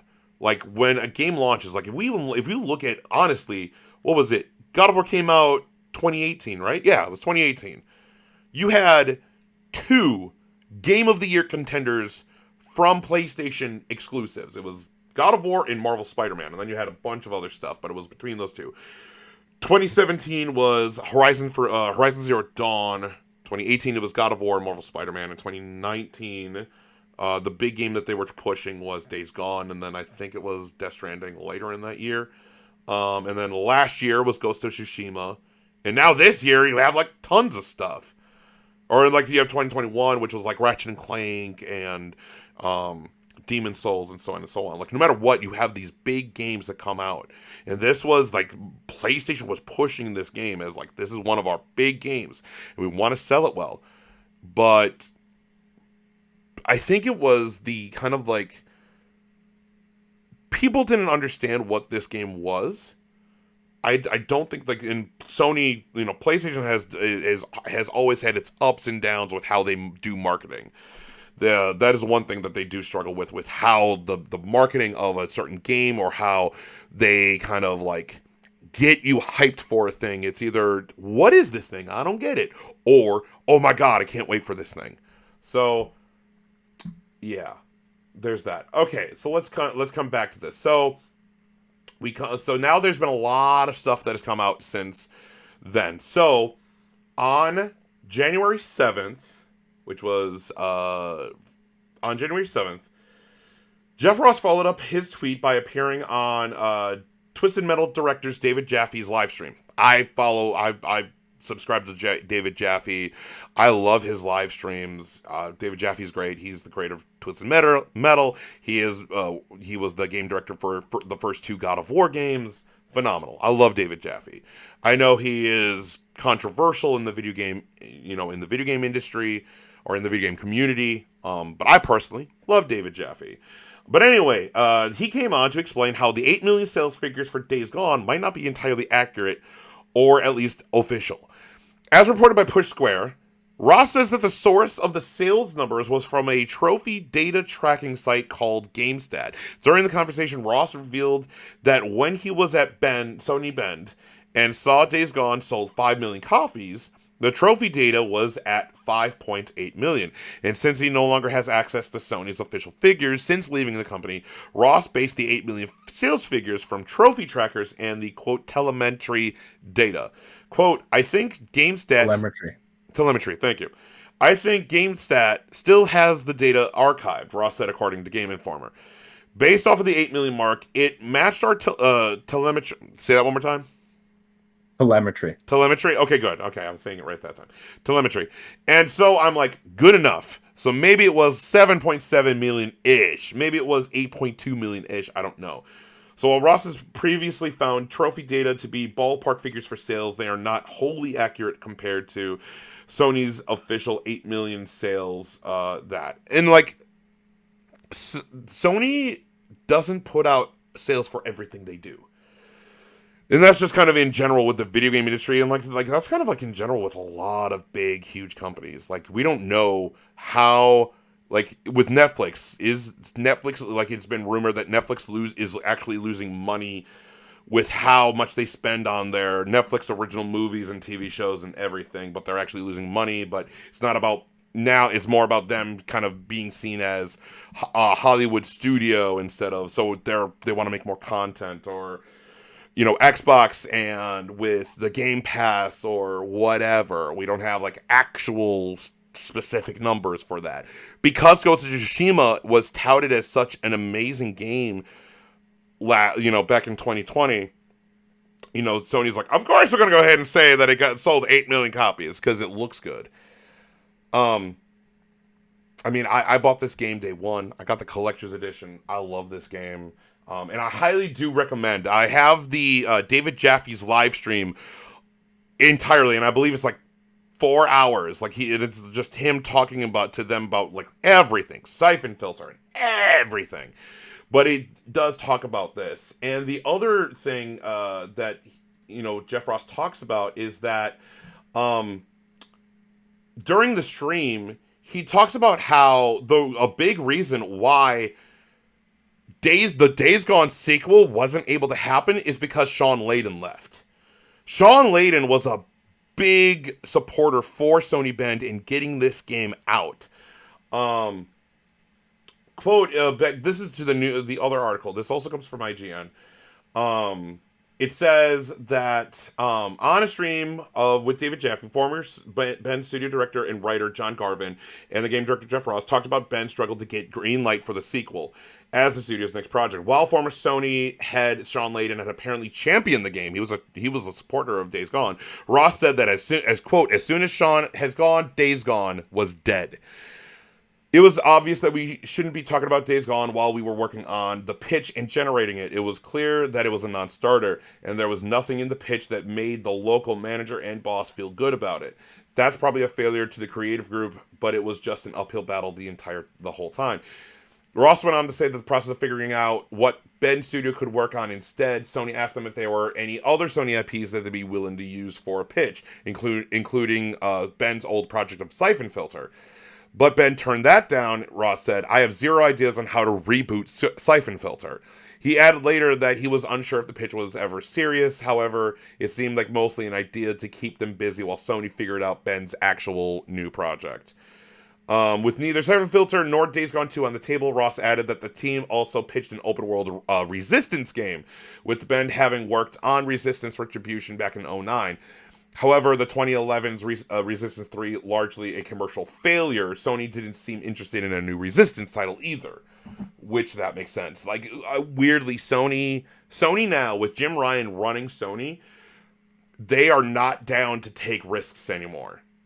It's now, like, I think we talked about this, is that, we've heard rumors that they, like, remakes of the past, in episode 52 of our podcast of Dualshock'd, there was reports saying that Naughty Dog may be working on a remake or like remake/remaster, whatever, of Last of Us, the PS3 game, which makes no sense. Like, why would you do that?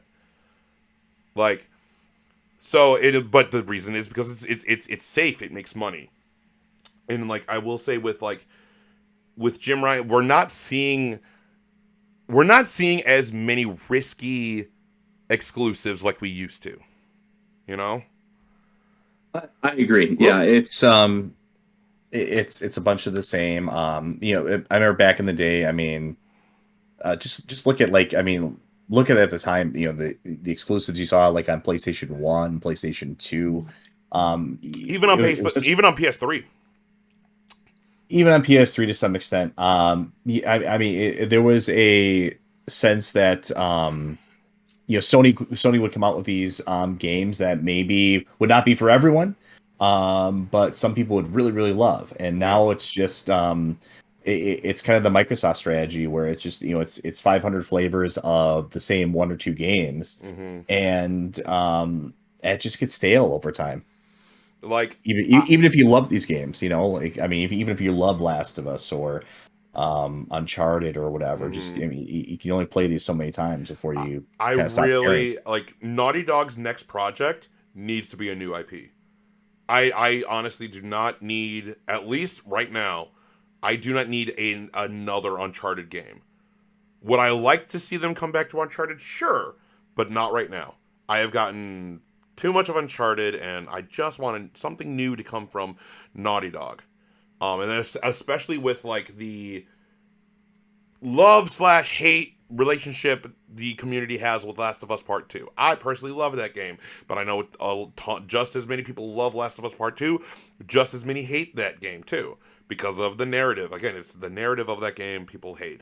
And again, there are some games like, oh, you need a sequel. God of War, Ragnarok, yeah, Give me a sequel of that. Horizon Forbidden West, yes, please. And we're going to actually talk a little bit more about Guerrilla in our PlayStation conversation. But like, there is kind of like I loved Returnal. Returnal is a fantastic game, and that's like a house mark. So I will say they are starting to be a bit like, all right, let's try this thing, but it's not as experimental as it used to be. At least in my opinion. I would agree with that. Yeah, but like just with ending this, please, everyone, if you want to know more about this, go listen to David Jaffe and Jeff Ross talk about Days Gone and stuff like that. And like even if you're like, I don't really like David Jaffe, just listen to the conversation that they have about it, because I watched it and it's great, and it gives you insight of like kind of what's been going on over at Sony Bend. So yeah. Okay. That is all the news. And we got one more big thing to talk about, and this is going to be it. You ready, Spectre? Yeah, I'm ready. All right, here we go. This is our PlayStation conversation. PlayStation. Okay, so what we were going to do originally is that we were going to have our PlayStation conversation be, what is our most anticipated games of 2022? Because that's kind of what we normally start off with, is like, it's the new year, what games is coming out, what are we excited for, blah, blah, blah. But then we got this just massive airdrop of news. This comes from, this is from the PlayStation blog. And this is from CES. This is the Computer Entertainment. This is pretty much like, what does CES stand for? Do you remember, Spectre? Because I don't. I think it's the Consumer Electronics Show. That's it. Consumer Electronics Show. Yes, it is. Thank you. I just couldn't remember the acronym, the analogy, whatever words. I'm good at this. But CES every year, and it happens in the beginning of the year. This is where all of the big tech companies come out to be like, this is here's the new refrigerator that we're making. Here's the new TVs. Here's the new cameras. Here's the new PCs. Blah, blah, blah, blah, blah. It's the new tech that's going to be coming out within the year. Because Sony is a tech company, they showed off their new TVs. They showed off their new, mirrorless cameras and camcorders and all of the tech that they're making. PlayStation shows up, and at CES they had a little like PlayStation bit, and they talk pretty much. They talk about the history. They have 17 studios that they have acquired over, for like they have acquired exclusively, and they kind of talk about their history. But then they announce that this is now official. It's not a rumor. This is official. This is from the PlayStation blog on January 4th. PlayStation VR2 and PlayStation VR2 Sense controller, the next generation of VR gaming on the PS5. We even talked about this on Dualshock'd on episode 46, called The Evolution of PlayStation VR. We talked about this rumor that we are going to be getting a VR headset, and we did predictions on it. We kind of were like, what could they do? What is this? That kind of thing. Now we actually have specs. We have details. So this is from the PlayStation blog, but there is a presentation of it. So this is from, it's pretty much the Senior Vice President of Platform Experience, Hidetaka Nishino. It says, it is my great pleasure to start off 2022 with news on our next generation virtual reality system for the PS5. Starting with the official name, PlayStation VR2. With our new VR controller, the PlayStation VR2 Sense controller. And it makes sense. No pun intended, but like you have the dual Sense controller, and now they're like, here's the Sense controller. PlayStation VR2 takes VR gaming. Makes sense. Yeah, it makes sense. PlayStation VR2 takes VR gaming to a whole new level, enabling a greater sense of presence, allowing players to escape into game worlds with never before. With headset and controllers in hand, players will feel a heightened sense of sensations. So kind of here going into it, building upon our innovations on the PS5, the PSVR 2 adds true next-gen experience with high-fidelity visuals, next sensory features enhanced tracking along with simplified single cord setup. So instead of like kind of the 4 that you have to do, mind you, it's still corded, so that sucks. I will say that it's still corded, so it's not wireless. But what you have is the virtual fidelity. For high fidelity virtual experience, PSVR 2 offers 4K HDR, 110 degree field of view, and fulverated rendering. With an OLED display, players can expect a display resolution of 2000 by 2040 per eye and smooth frame rates of 90 over 120 hertz. They have headset-based controller tracking. With inside-out tracking, the PSVR 2 tracks you and your controller through integrated cameras embedded in the VR headset. Your movements and the direction you look are reflected in the game without the need for an external camera. That's great. So they're like, we can just, wherever you move your head, the headset senses it. So you don't need the PlayStation camera to read the lights that are on the headset, so that way it knows you move right and you move left. That's cool. New sensory features. PSVR 2 Sense technology combines eye tracking, headset feedback, 3D audio, and the innovative PSVR 2 Sense controller to create an incredibly deep feeling of immersion. Headset feedback is a new sensory feature that amplifies sensations of in-game actions for the player. It's created by a single built-in motor with vibrations that add an intelligent tactile element, bringing players closer to the gameplay experience. For example, gamers can feel a character's elevated pulse during tense moments, the rush of objects passing close to the character's head, or the thrust of vehicle as character speeds forward. Additionally, PS5 Tempest 3D audio tech makes sounds to the player's surroundings come alive, adding to this new level of immersion. And then it goes with eye tracking. With eye tracking, PSVR 2 detects the motion of your eyes, so a simple look in specific direction can create additional input for the game character. This allows players to interact more intuitively in a new and lifelike ways, allowing a heightened emotional response and enhanced expression that provides a new level of realism in games. And then, of course, it has the haptic feedback and so on and so on. And then they have the list of specs. So here we go. I'm just going to go through the list, and then we're going to talk about it. So the PSVR 2 specifications, it's an OLED display. The panel resolution is 2000 by 2040 per eye. So it's per eye. The panel refresh rate is 90 hertz by 120 hertz. The lens separation is adjustable. The field of view is approximately 110 degrees. You have motion sensor, which is a 6-axis motion sensing system, 3-axis gyroscope, 3-axis accelerometer. And then it has an attention sensor, IR proximity sensor. The cameras are 4 cameras for the headset and controller tracking, IR camera for eye tracking per eye. Vibration on headset, communication with the that's the feedback.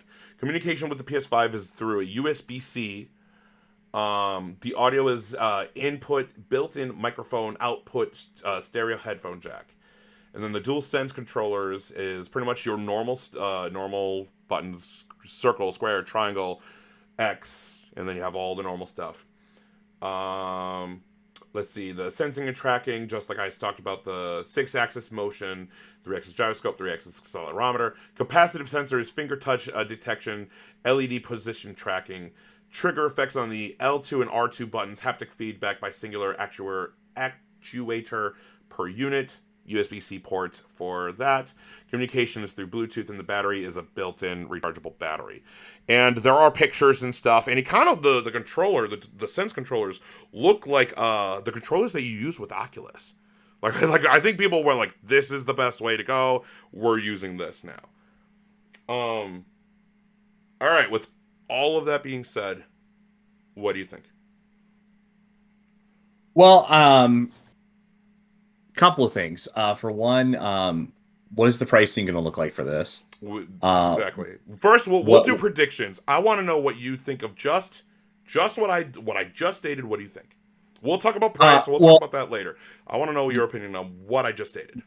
Well, I mean, the two are related because everything that you mentioned there, I mean, that pushes it in terms of its power to like a higher end of what we would see on like like on VR platforms that we see on PC. That's better than what I believe like the Oculus currently offers. I think it's actually that's better than the Valve Index even in terms of resolution. I'm just wondering what its performance is actually going to be like, even irrespective of the price or anything. I mean, I mean, it seems like it's very ambitious with what it wants to do, which is great because I think the biggest problem I had with the PSVR was that it just wasn't it wasn't there yet. It just wasn't powerful enough. But it seems like they've really made this into a powerhouse type of device, at least from what they're saying on paper here. So I'm wondering, will this actually translate into the final product? Will they change it? And then, of course, what is the price going to be for this device? So, yeah, I mean, that's where I'm coming at it from. So first, like this, I'm actually really excited for this PSVR2. Like this is, I agree, as you said, this is a powerful VR headset. And what I should temper what I say. I wouldn't say that even if it actually is this powerful and this is ultimately what it becomes, and this becomes kind of the new standard for VR. I'm hesitant to say I'm excited for it. I don't think the technology is all there yet, even with these type of improvements. And I think the problem with VR is there's problems inherent in VR, just as there is with like motion controls, things like that. For example, VR, for example, I mean, maybe the higher graphical fidelity will help. But like for myself, for example, I had, I mean, it can give people motion sickness. It can give actually a large number of people are susceptible to it. So, will this improve that in any regard? Will this help prevent that? I don't know. But at the same time, it's difficult for me um, to want to shell out money for something like that without, I mean, I guess I'd like to try it out, like in a store, like kiosk or demo, which we don't really have as much of anymore, but I'd like to try that out first and see what it's like and experience it and then kind of make a decision from there. But, especially depending on how much it's going to cost. But I think I'm much more, I mean, for me, myself, I'm probably going to get like a Valve Index probably in the near future, not too distant future, which is similarly powerful to this. And, I think I'll be happy with that. But I mean, I'm impressed that they're really they're staying the course of this. It wasn't like the PSVR wasn't just a new Vita flash. It wasn't the new Vita. It wasn't new Vita. It wasn't just a flash in the pan and it's over. They really are serious about going forward with this and making this a thing. So yeah, no, I'm curious. I'm curious to see what it actually is going to look like. I'm much more curious to see what it's actually going to cost. And the most important part of it is, will this actually translate into the final product? I mean, will the final product have all these specs? Will they make compromises? That's and even if they don't, even if it's a reasonable price, you need to have games to play on it. You need to have like a killer app to play on it. So they did announce that too. So the launch. Nobody cares about Horizon. I don't care what you think, Spectre. Horizon is great. What do you mean? I'll get to you now. I'll get to you later, Spectre. I'll get to you next. Let me say this, and I'll get to you. So at CES, they went ahead and announced this is the thing that we're doing. Here's the PSVR 2, and then Jim Ryan's doing the whole thing, and then Jim Ryan goes, "Here, this is the game that we're working for this," and then it cuts and it's to a video, and it's Fire Sprite, which is a new studio that they acquired, is working in tandem with Guerrilla, and they are working on a PlayStation VR2 game called Horizon Call of the Mountain. So it's in the Horizon world, and it was like the trailer they showed was like 30 seconds to a minute, and it's just you're on a boat and you have a guide, it's another character, and all of a sudden you see a tall neck, which is pretty much one of those like viewpoints that you have to climb in the game, And it's a tall neck, and it's pretty much walking across you. So it's about like he freaks out because like, oh god, he's gonna step on us, and you just see this tall neck, and you're just looking, and you just see him just step and step, and then he steps over you because he's just walking. And it looks so cool. I want to just be in VR and just see these big, huge robotic dinosaurs just around me. And I don't know if there's gonna be combat in it or whatever, but even if it's just I'm just looking around, I'm so down for that because just Horizon is just a gorgeous game in general. And just being like just the whole like robotic dinosaurs, these just massive behemoths of these machines just walking among you, is just looks so cool. And again, we don't have a release date for the PSVR 2 or this game, but this is the launch game for it. So if you're looking for a killer app, that is definitely a killer app. I know you don't care about Horizon, Spectre. I am aware. But if they went, hey, here's Jurassic Park VR, would you be hype, or do you not like Jurassic Park either? I'm not really a big Jurassic Park. Oh my god! I hate you, Spectre. I hate you. Fine, but just like if they made like I don't know, like maybe like a Silent Hill VR or something like that. That'd be kind of interesting, you know, like or a really cool like survival horror game in VR.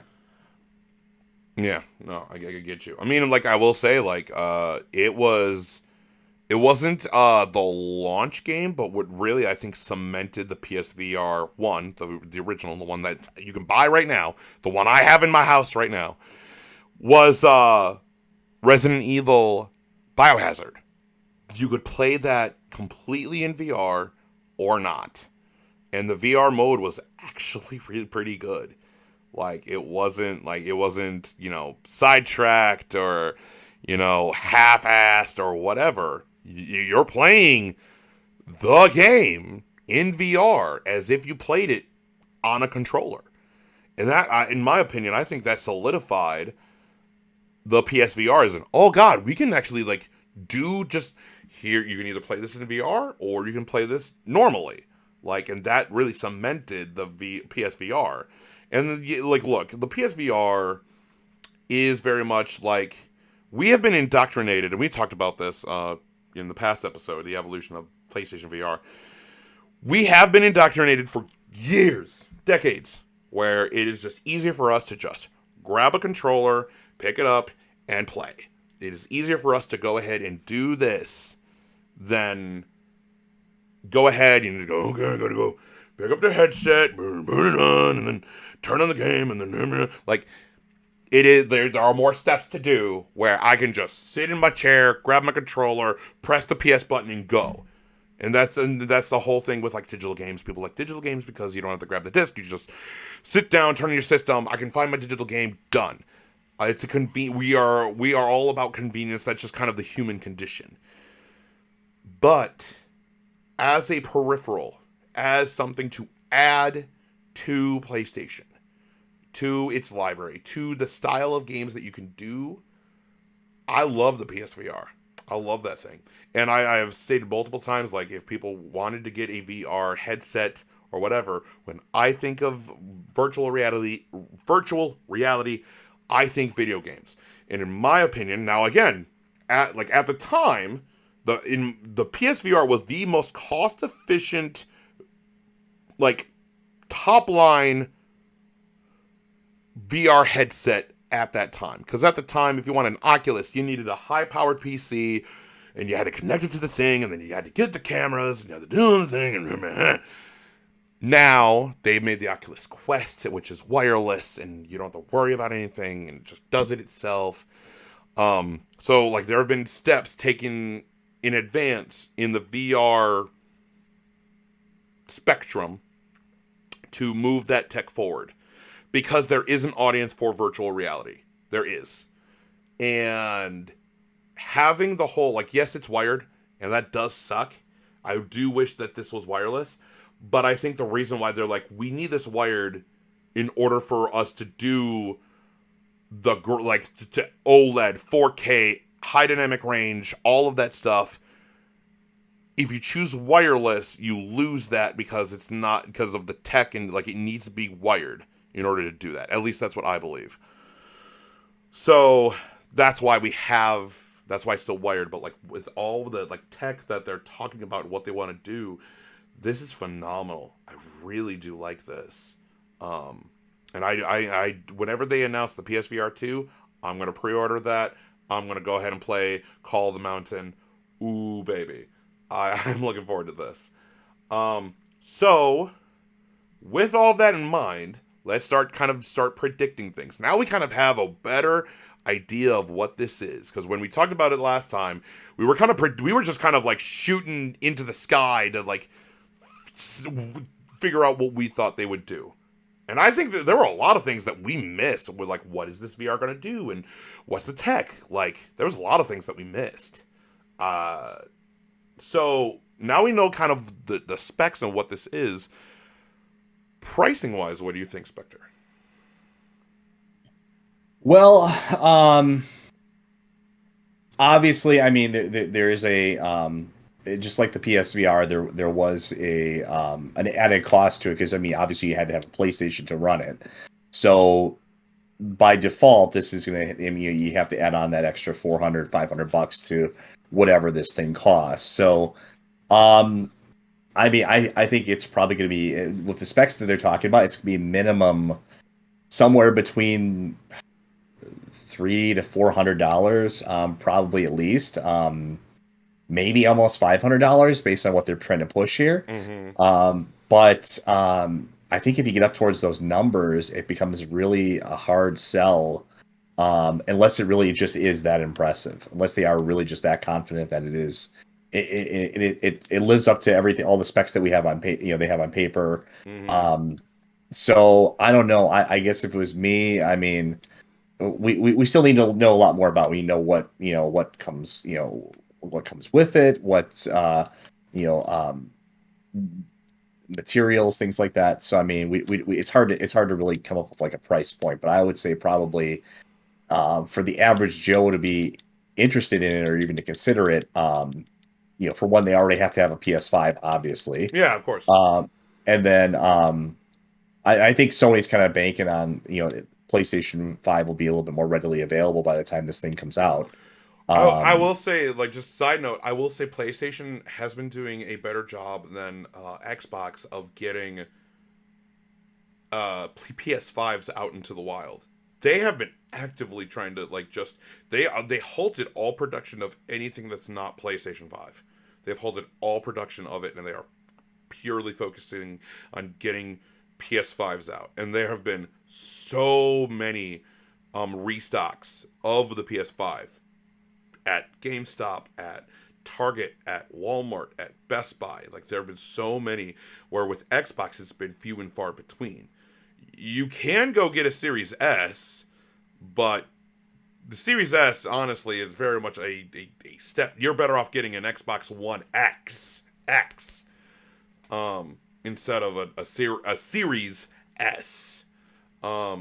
So yeah, I mean, like that's the one thing I will give props to PlayStation for, is that they have been able to get PS5s out into the wild more often. Mind you, it's still in high demand. Like, there are still tons of people who do not have a PS5.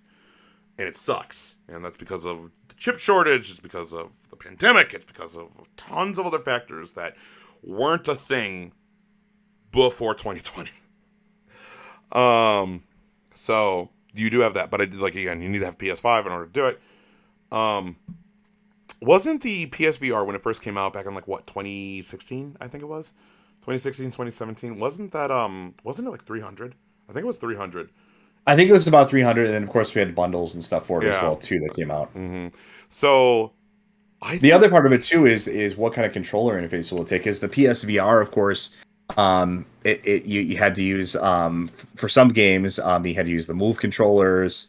What kind of controller interfaces is it's literally, like, because they actually showed pictures of the Sense controllers. But is that going to be the only thing it uses? I mean, that's the question. It should be. I will say that it should be, Because like with the thing is that you use the normal DualShock 4, you use a normal DualShock 4 to go ahead and like go through the menu, and then or you used a move controller because they wanted to implement the move controller from the PS3 because they were trying to do the whole like motion controls and stuff, and they wanted to implement that into the PSVR.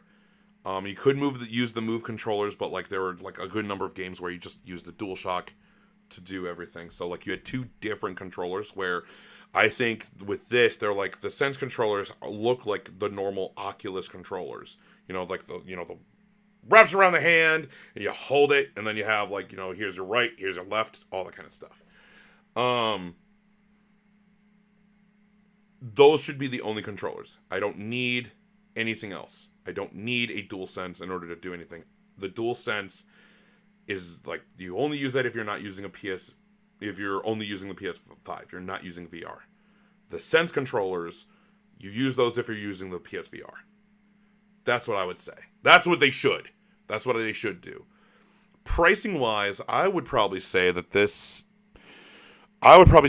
system, or the PSVR 2, at launch, I believe that it's probably going to be $350 to $400 with the tech involved. And then if you had a bundle, maybe, or whatever, at launch, maybe it'll be 400, and then as it goes by, it'll drop down to 3. But I think that's the pricing they would go with. So you have all of that. We have the pricing. We talked about the controller. I mean, honestly, I think, like, what do you think they should do to deal with that motion sickness? Is there a way to really deal with that? I don't think there really is, because what happens is that our eyes are pretty much getting tricked, because our eyes and brain is just kind of like picking out what to it's do. kind of a limit of the technology in a way. I mean, I don't know. I don't have a good answer for that. I mean, it's and maybe that's just a problem inherent with VR. Is just that you can't get over that. I mean, you can make the graphics a lot more impressive. You can improve a lot of things about it, but I think I don't know. I mean, maybe you have to kind of design the game around it to some degree and make it more of a stationary type of thing, or but then you get those like on-rail shooters, which could be fun, but like I want to go ahead and, like, one of my favorite VR games is Iron Man, where I'm just like, I have move controllers. If I want to fly, I put my hands down like this, and then how I turn is like, you're pretty much Iron Man. Now, mind you, it was a bit wonky. There are problems, but it's because of the tech. I really don't know, because I feel like even if you have like, there are VR setups where you're on like a tracking wheel, like you're on this like huge freaking like setup. You're on this like track, like traction wheel, like as runners or whatever.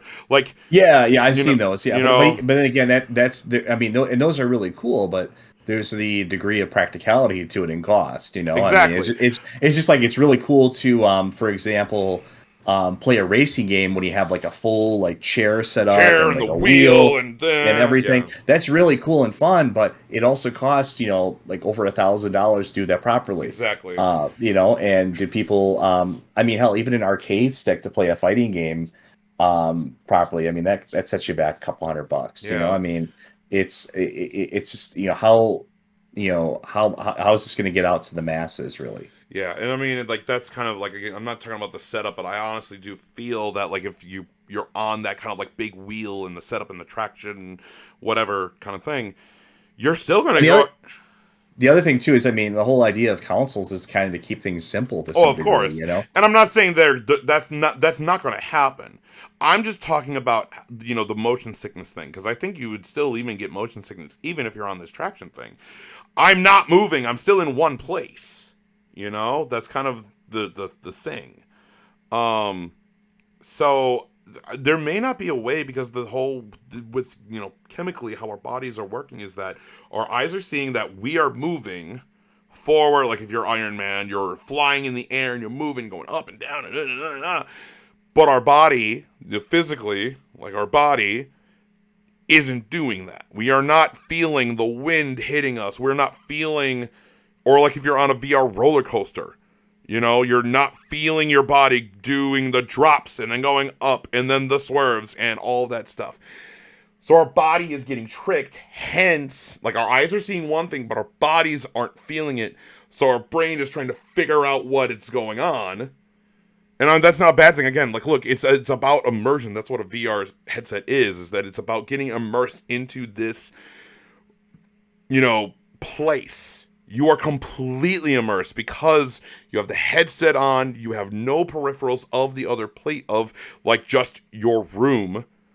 You are there. And everywhere you turn, wherever you turn, it's the game world. You know? So, you have that. Release date. When do you think this could come out? Optimistically, maybe 2023. I think more realistically 2024. Do you want to play? You want to place bets on this? We could place bets on this. If the release, if our not really, I don't. I mean, sure, whatever. I guess. Yeah. Okay, so what do you want to bet? What do you want to bet, Spectre? Like, what do you want to bet on? I'm gonna say probably 2024. Okay, but no, I'm talking about like who wins and loses. I'm talking about like, do you want to go ahead and bet against me? We don't have to, but I'm sure. I'll bet against you. Sure. Okay, what do you want to? What do you want to bet? What do you want to bet? What is the thing you want to bet against me? So whoever wins. How about if I win? You have to do a playthrough, and it's not that long of a game. Okay.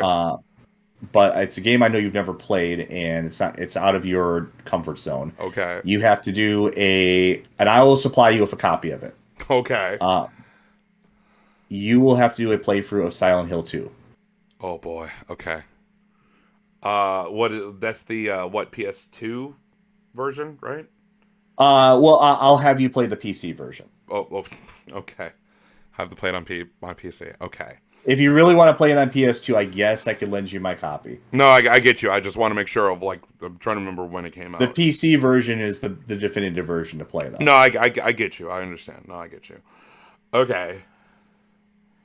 And what about you? When do you think this is coming out? Okay. You can take a whole year. I took all of 2024. Oh, I get you. I know. I understand. I get you.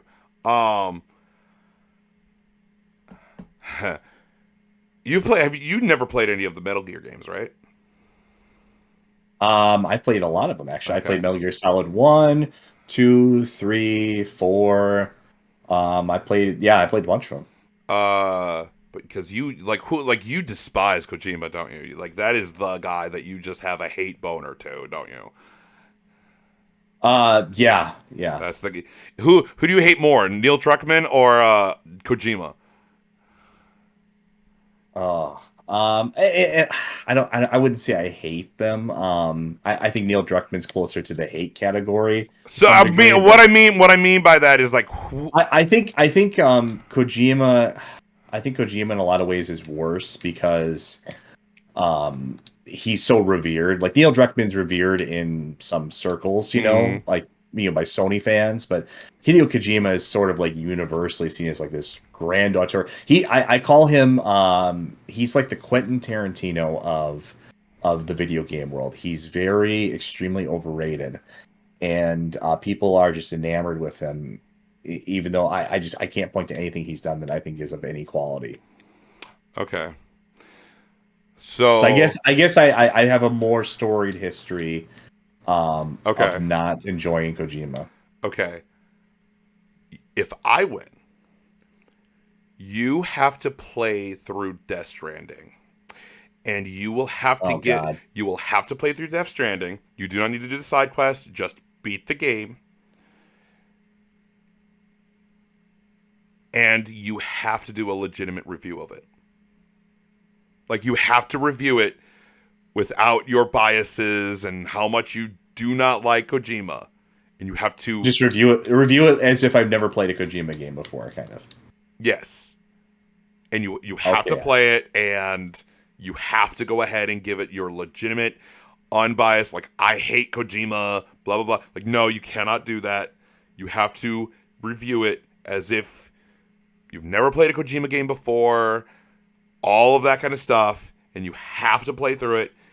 You do not have to finish the side quest, but you do have to play some of the side quests, like you're pretty much going to review Death Stranding. And it's the director's cut too. Okay. I agree. As unfair as it is, I agree. Because I think Death Stranding is like at least a 15, 20-hour game. Silent Hill 2 you can beat in casually playing it in under like 6 or 7 hours. I mean, so as unfair as it is, I will agree to you. Do you want to change the game? Do you want to change the game so that way it feels more fair? No, it's fine. It's fine. At least Death Stranding is on PC, so I can play it on PC and I can get some achievements out of it. If nothing else, I can kind of have that in the back of my mind. At least, like, even if I'm not enjoying it, I'm getting achievements. So okay, all right. So shake on it. Yeah, shake on the bed. Sure, shake on bed. Shaky, shaky, shake. Okay. Plus, if you would have made me do a Metal Gear game, like it just wouldn't. I've already done so many Metal Gear games, and for Neil Druckmann, like, I mean, what, like, I would have made you play Last of Us Part 2. I would have made you play Last of Us Part 2. Which would really suck because I'd have to drag out my PlayStation 4. I'd have to find a copy of Last of Us, which Death Stranding is the lesser of two evils here, even though it is quite evil.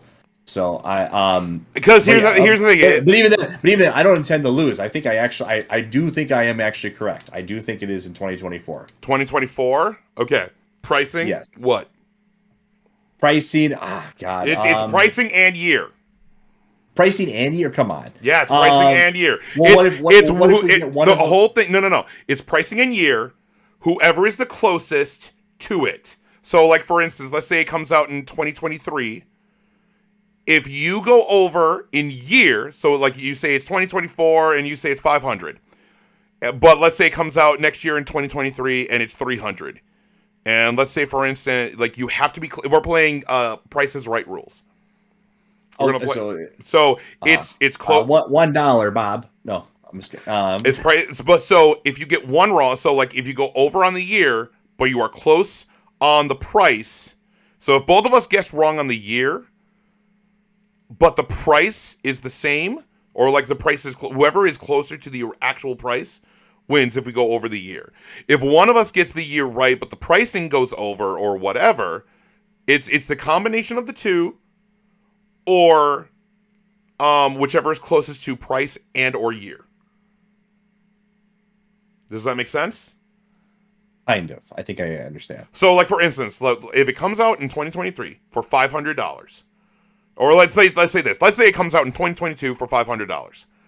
I highly doubt it's going to come out this year. I'd be extremely surprised.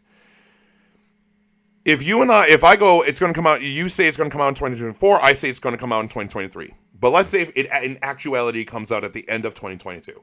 So our years are completely off. So we can't even count that. Now we have to go to the pricing. Who is the closest? I see what you mean. So you're kind of hedging our bets just in case that we're both wrong. Okay, I understand. So, but if both of us get close to, like, the year is correct, the year is correct. Like, if I get the year correct and you get it wrong, I still have to go ahead and get but you get the price closer to it. But I'm completely off, then it's the price would win. Does that make sense? I'm trying, like, pretty much we want to try to get both the price and the year as close to it possibly can. And the year can be, that's why I'm not saying like month and year, it's just the year, but the price is what's going to be the most important thing. Does that make sense? Yeah. Are you just saying yeah, or does that actually make sense? No, it makes enough sense. Okay. So I will say so I'm 2024 for the year. You should probably write this down. I am doing it right now. Don't worry. I mean, we'll have it in the video, I guess, but I mean, you probably should write it down. I'm writing it down right now. Don't worry. You're good. Keep going. So yeah, so I say 2024. Let's go. I don't want to go over, obviously. Like, so we're doing Price is Right rules. Playing Price is Right rules. I don't want to go over, so I think my conservative estimate is I'm gonna go with the Loch Ness Monster price. I'm gonna go with $350.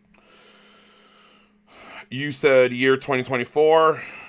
2024. We'll say $350 estimated price because I don't want to go over.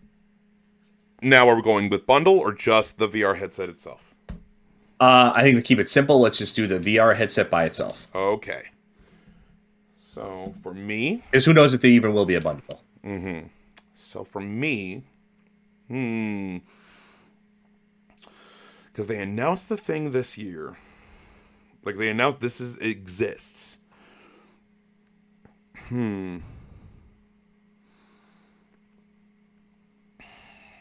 If it comes out in 2024, you have the year correct, because I'm thinking 2023, but if you have the year correct,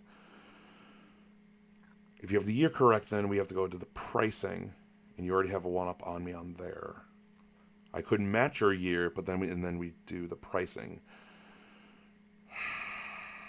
Normally they announce tech, because what is it? They announced the PS5 in 2020. They announced the PS4 in 2013. That year in February, we already heard rumors about it in 2012, near the end of 2012, and they announced the controller at that year. I'm doing a lot of thinking, so here we go, because I don't want to lose. That's scary.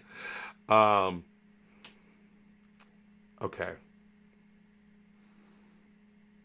I think it's going to be 2023.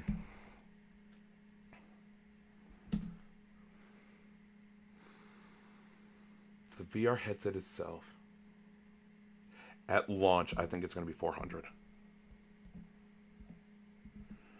I think at launch it's going to be at $400 because of the tech that's involved with it, and with that, like, it would be a console. So like, and I think that's what the PlayStation VR when it first came out was. I feel that that's the safe bet. I know you're going like, because I'm like $350 sounds right. I could go $300 and go, because if I go over, it doesn't matter what. You know what? Final guess, I'm gonna go $300. I'm gonna go $300. You're going $300, okay. I'm gonna go $300 because like it's because I'm deciding, but it's either $300 or $400 because those are your two magic numbers. Like the PS5 and the Series X came out as $500. That is the absolute top you can do. You cannot have. And I should clarify, if it does end up being like $349.99, I think that counts as $350. That is $350. That is $350. Like, $299 is $300. I'm not going to not get me on a technicality or something. No. You're fine. No. If it's like $375 or if it, let's say it is $300 or it's $325, you still went over, so I win. Oh yeah, obviously, yeah. Like, because we're going to the nearest whole dollar. We're not doing $299.99 or $349.99. No, we're just doing whole number. So yeah. Okay, so those are the bets. I'm gonna have that. I have it here, and we're gonna go ahead and do that, and that'll be fun. And I'll just for Silent Hill, I'll live stream that. I'll go ahead and live stream that. Live stream it and give your you don't have to do like a full review, but at least give your honest thoughts at the end. Yeah, most definitely. Yeah, you have to do a review. This will be your review. And I can even be there with you to kind of help guide you through it to some like so that way at least you don't get stuck like on something, because there are puzzles in the game, so I can kind of like at least kind of nudge you in the right direction so you can get through the playthrough in a reasonable amount of time. And if you want, if you want for Death Stranding, you can go ahead and stream it. I'll even like sit in with you and kind of, we can go ahead. I mean, we can try that. The problem with Death Stranding is it's such a long game. No, I get you, but like again, that's totally fine. Again, I can also try to make it easier for you too. But if you just want to play it, go ahead, be my guest. Or okay, how about this? If Death Stranding is too long, Last of Us Part 2 is just it's a narrative game. It is still a long game because the narrative is long, but at least it's not as long as Death Stranding because it's an open world game, and you still despise it just as much as Kojima? I may as well I'll just do Death Stranding because it's easier. I can actually play it on a PC. Okay. You know. Okay. I couldn't make it worse for you and have you force you to pull out your PS4. Yeah, I really don't feel like bringing that back out and playing that again. No, I want you to play Last of Us Part 2 and tell me what you think. And you. Yeah, no, I feel like I should force you to play that. I am confident in my bet. I think I will win the bet. But in the event that I don't, that's the lesser of two evils. I don't want to have to whip out the PS4 and deal with all that nonsense again. You know what? Just to make it worse, you got to play Last of Us Part 2. No, you already agreed to Death Stranding. I don't know what you mean. I have no idea. You already agreed to it? No, it's fine. That's fine. It's fine. I think it'll be much more fun to see you play Death Stranding. Because it is a polarizing game too. So there you go. All right. So I think that's anything. Is there anything else we want to discuss about this VR? I think we got everything. No, I think you made it kind of interesting. I'm actually kind of looking forward to it, if nothing else, just for the bet. So yeah, like again, we got to do predictions. We got to go ahead and I think we should do more predictions of like, well, what are the craziest things that could come out in the year, and like, you know, predict E3, and let's put some stakes on E3 and stuff, because you know we've been doing this for a while. Let's make things fun and interesting. But for this will be fun. Great. All right. So guys, thank you so much for watching. This is I think our longest episode. This is our longest episode, but there was a lot of news to get to. And it was like 2 weeks off, because of the holidays, because of Christmas and New Year's and everything else. But we're back. We're going to go ahead and be doing this weekly. So guys, thank you so much for staying with us and watching this. Of course, you can go ahead and skip through. There are timestamps in the bottom. But please let us know what you guys think of the PSVR, of Days Gone, of all the stuff we talked about in everything. Please let us know in the comments. We would love to hear what you guys have to say. But if you haven't already, please subscribe to the channel, youtube.com/Brotherhood of Geeks. Like, comment, share, subscribe, tell everyone you know, tell everyone you don't know, all that kind of stuff. Please subscribe to the channel. We really do appreciate it. And also press the bell icon. That way, whenever we put up a video, you know we put up a video. And also hit the like button, so that way we can play the YouTube game and more people can see us. Yay! And then you can also follow us on Twitter at Dualshock'd BOG. That's the name of this PlayStation podcast, Dualshock'd BOG. You can also follow us on Twitch at twitch.tv/Brotherhood of Geeks. We do plan on doing, start really kind of getting streams into our archive, into our library. I do want to go ahead and, like, we have a lot of video games coming out. Like, you know, as I said, we have Rainbow Six Extraction, we have Elden Ring, we have Dying Light 2 Stay Human, we have Horizon Forbidden West, just within the next month or two. And then we have other games that'll be coming out, and, you know, E3 will be here in June, and so on and so on. So we have a lot to go over, and we'll be doing streams on there. And of course, we'll be doing streams on here for reactions and all that kind of stuff. And then you can also follow us on Instagram for like pictures and stuff at instagram.com/Brotherhood of Geeks. But yeah, so there's all of that. That's all the socials. Spectre, do you have anything else to say? No, that's about it. Alrighty. Here. It'll be me. It'll totally be me, because I'm gonna go ahead and not play a horror game. Alrighty then. Well then, with that all being said, I'm Brett J. Rasmussen. And I'm Spectre. And as always, live to play together. We'll see you guys next time.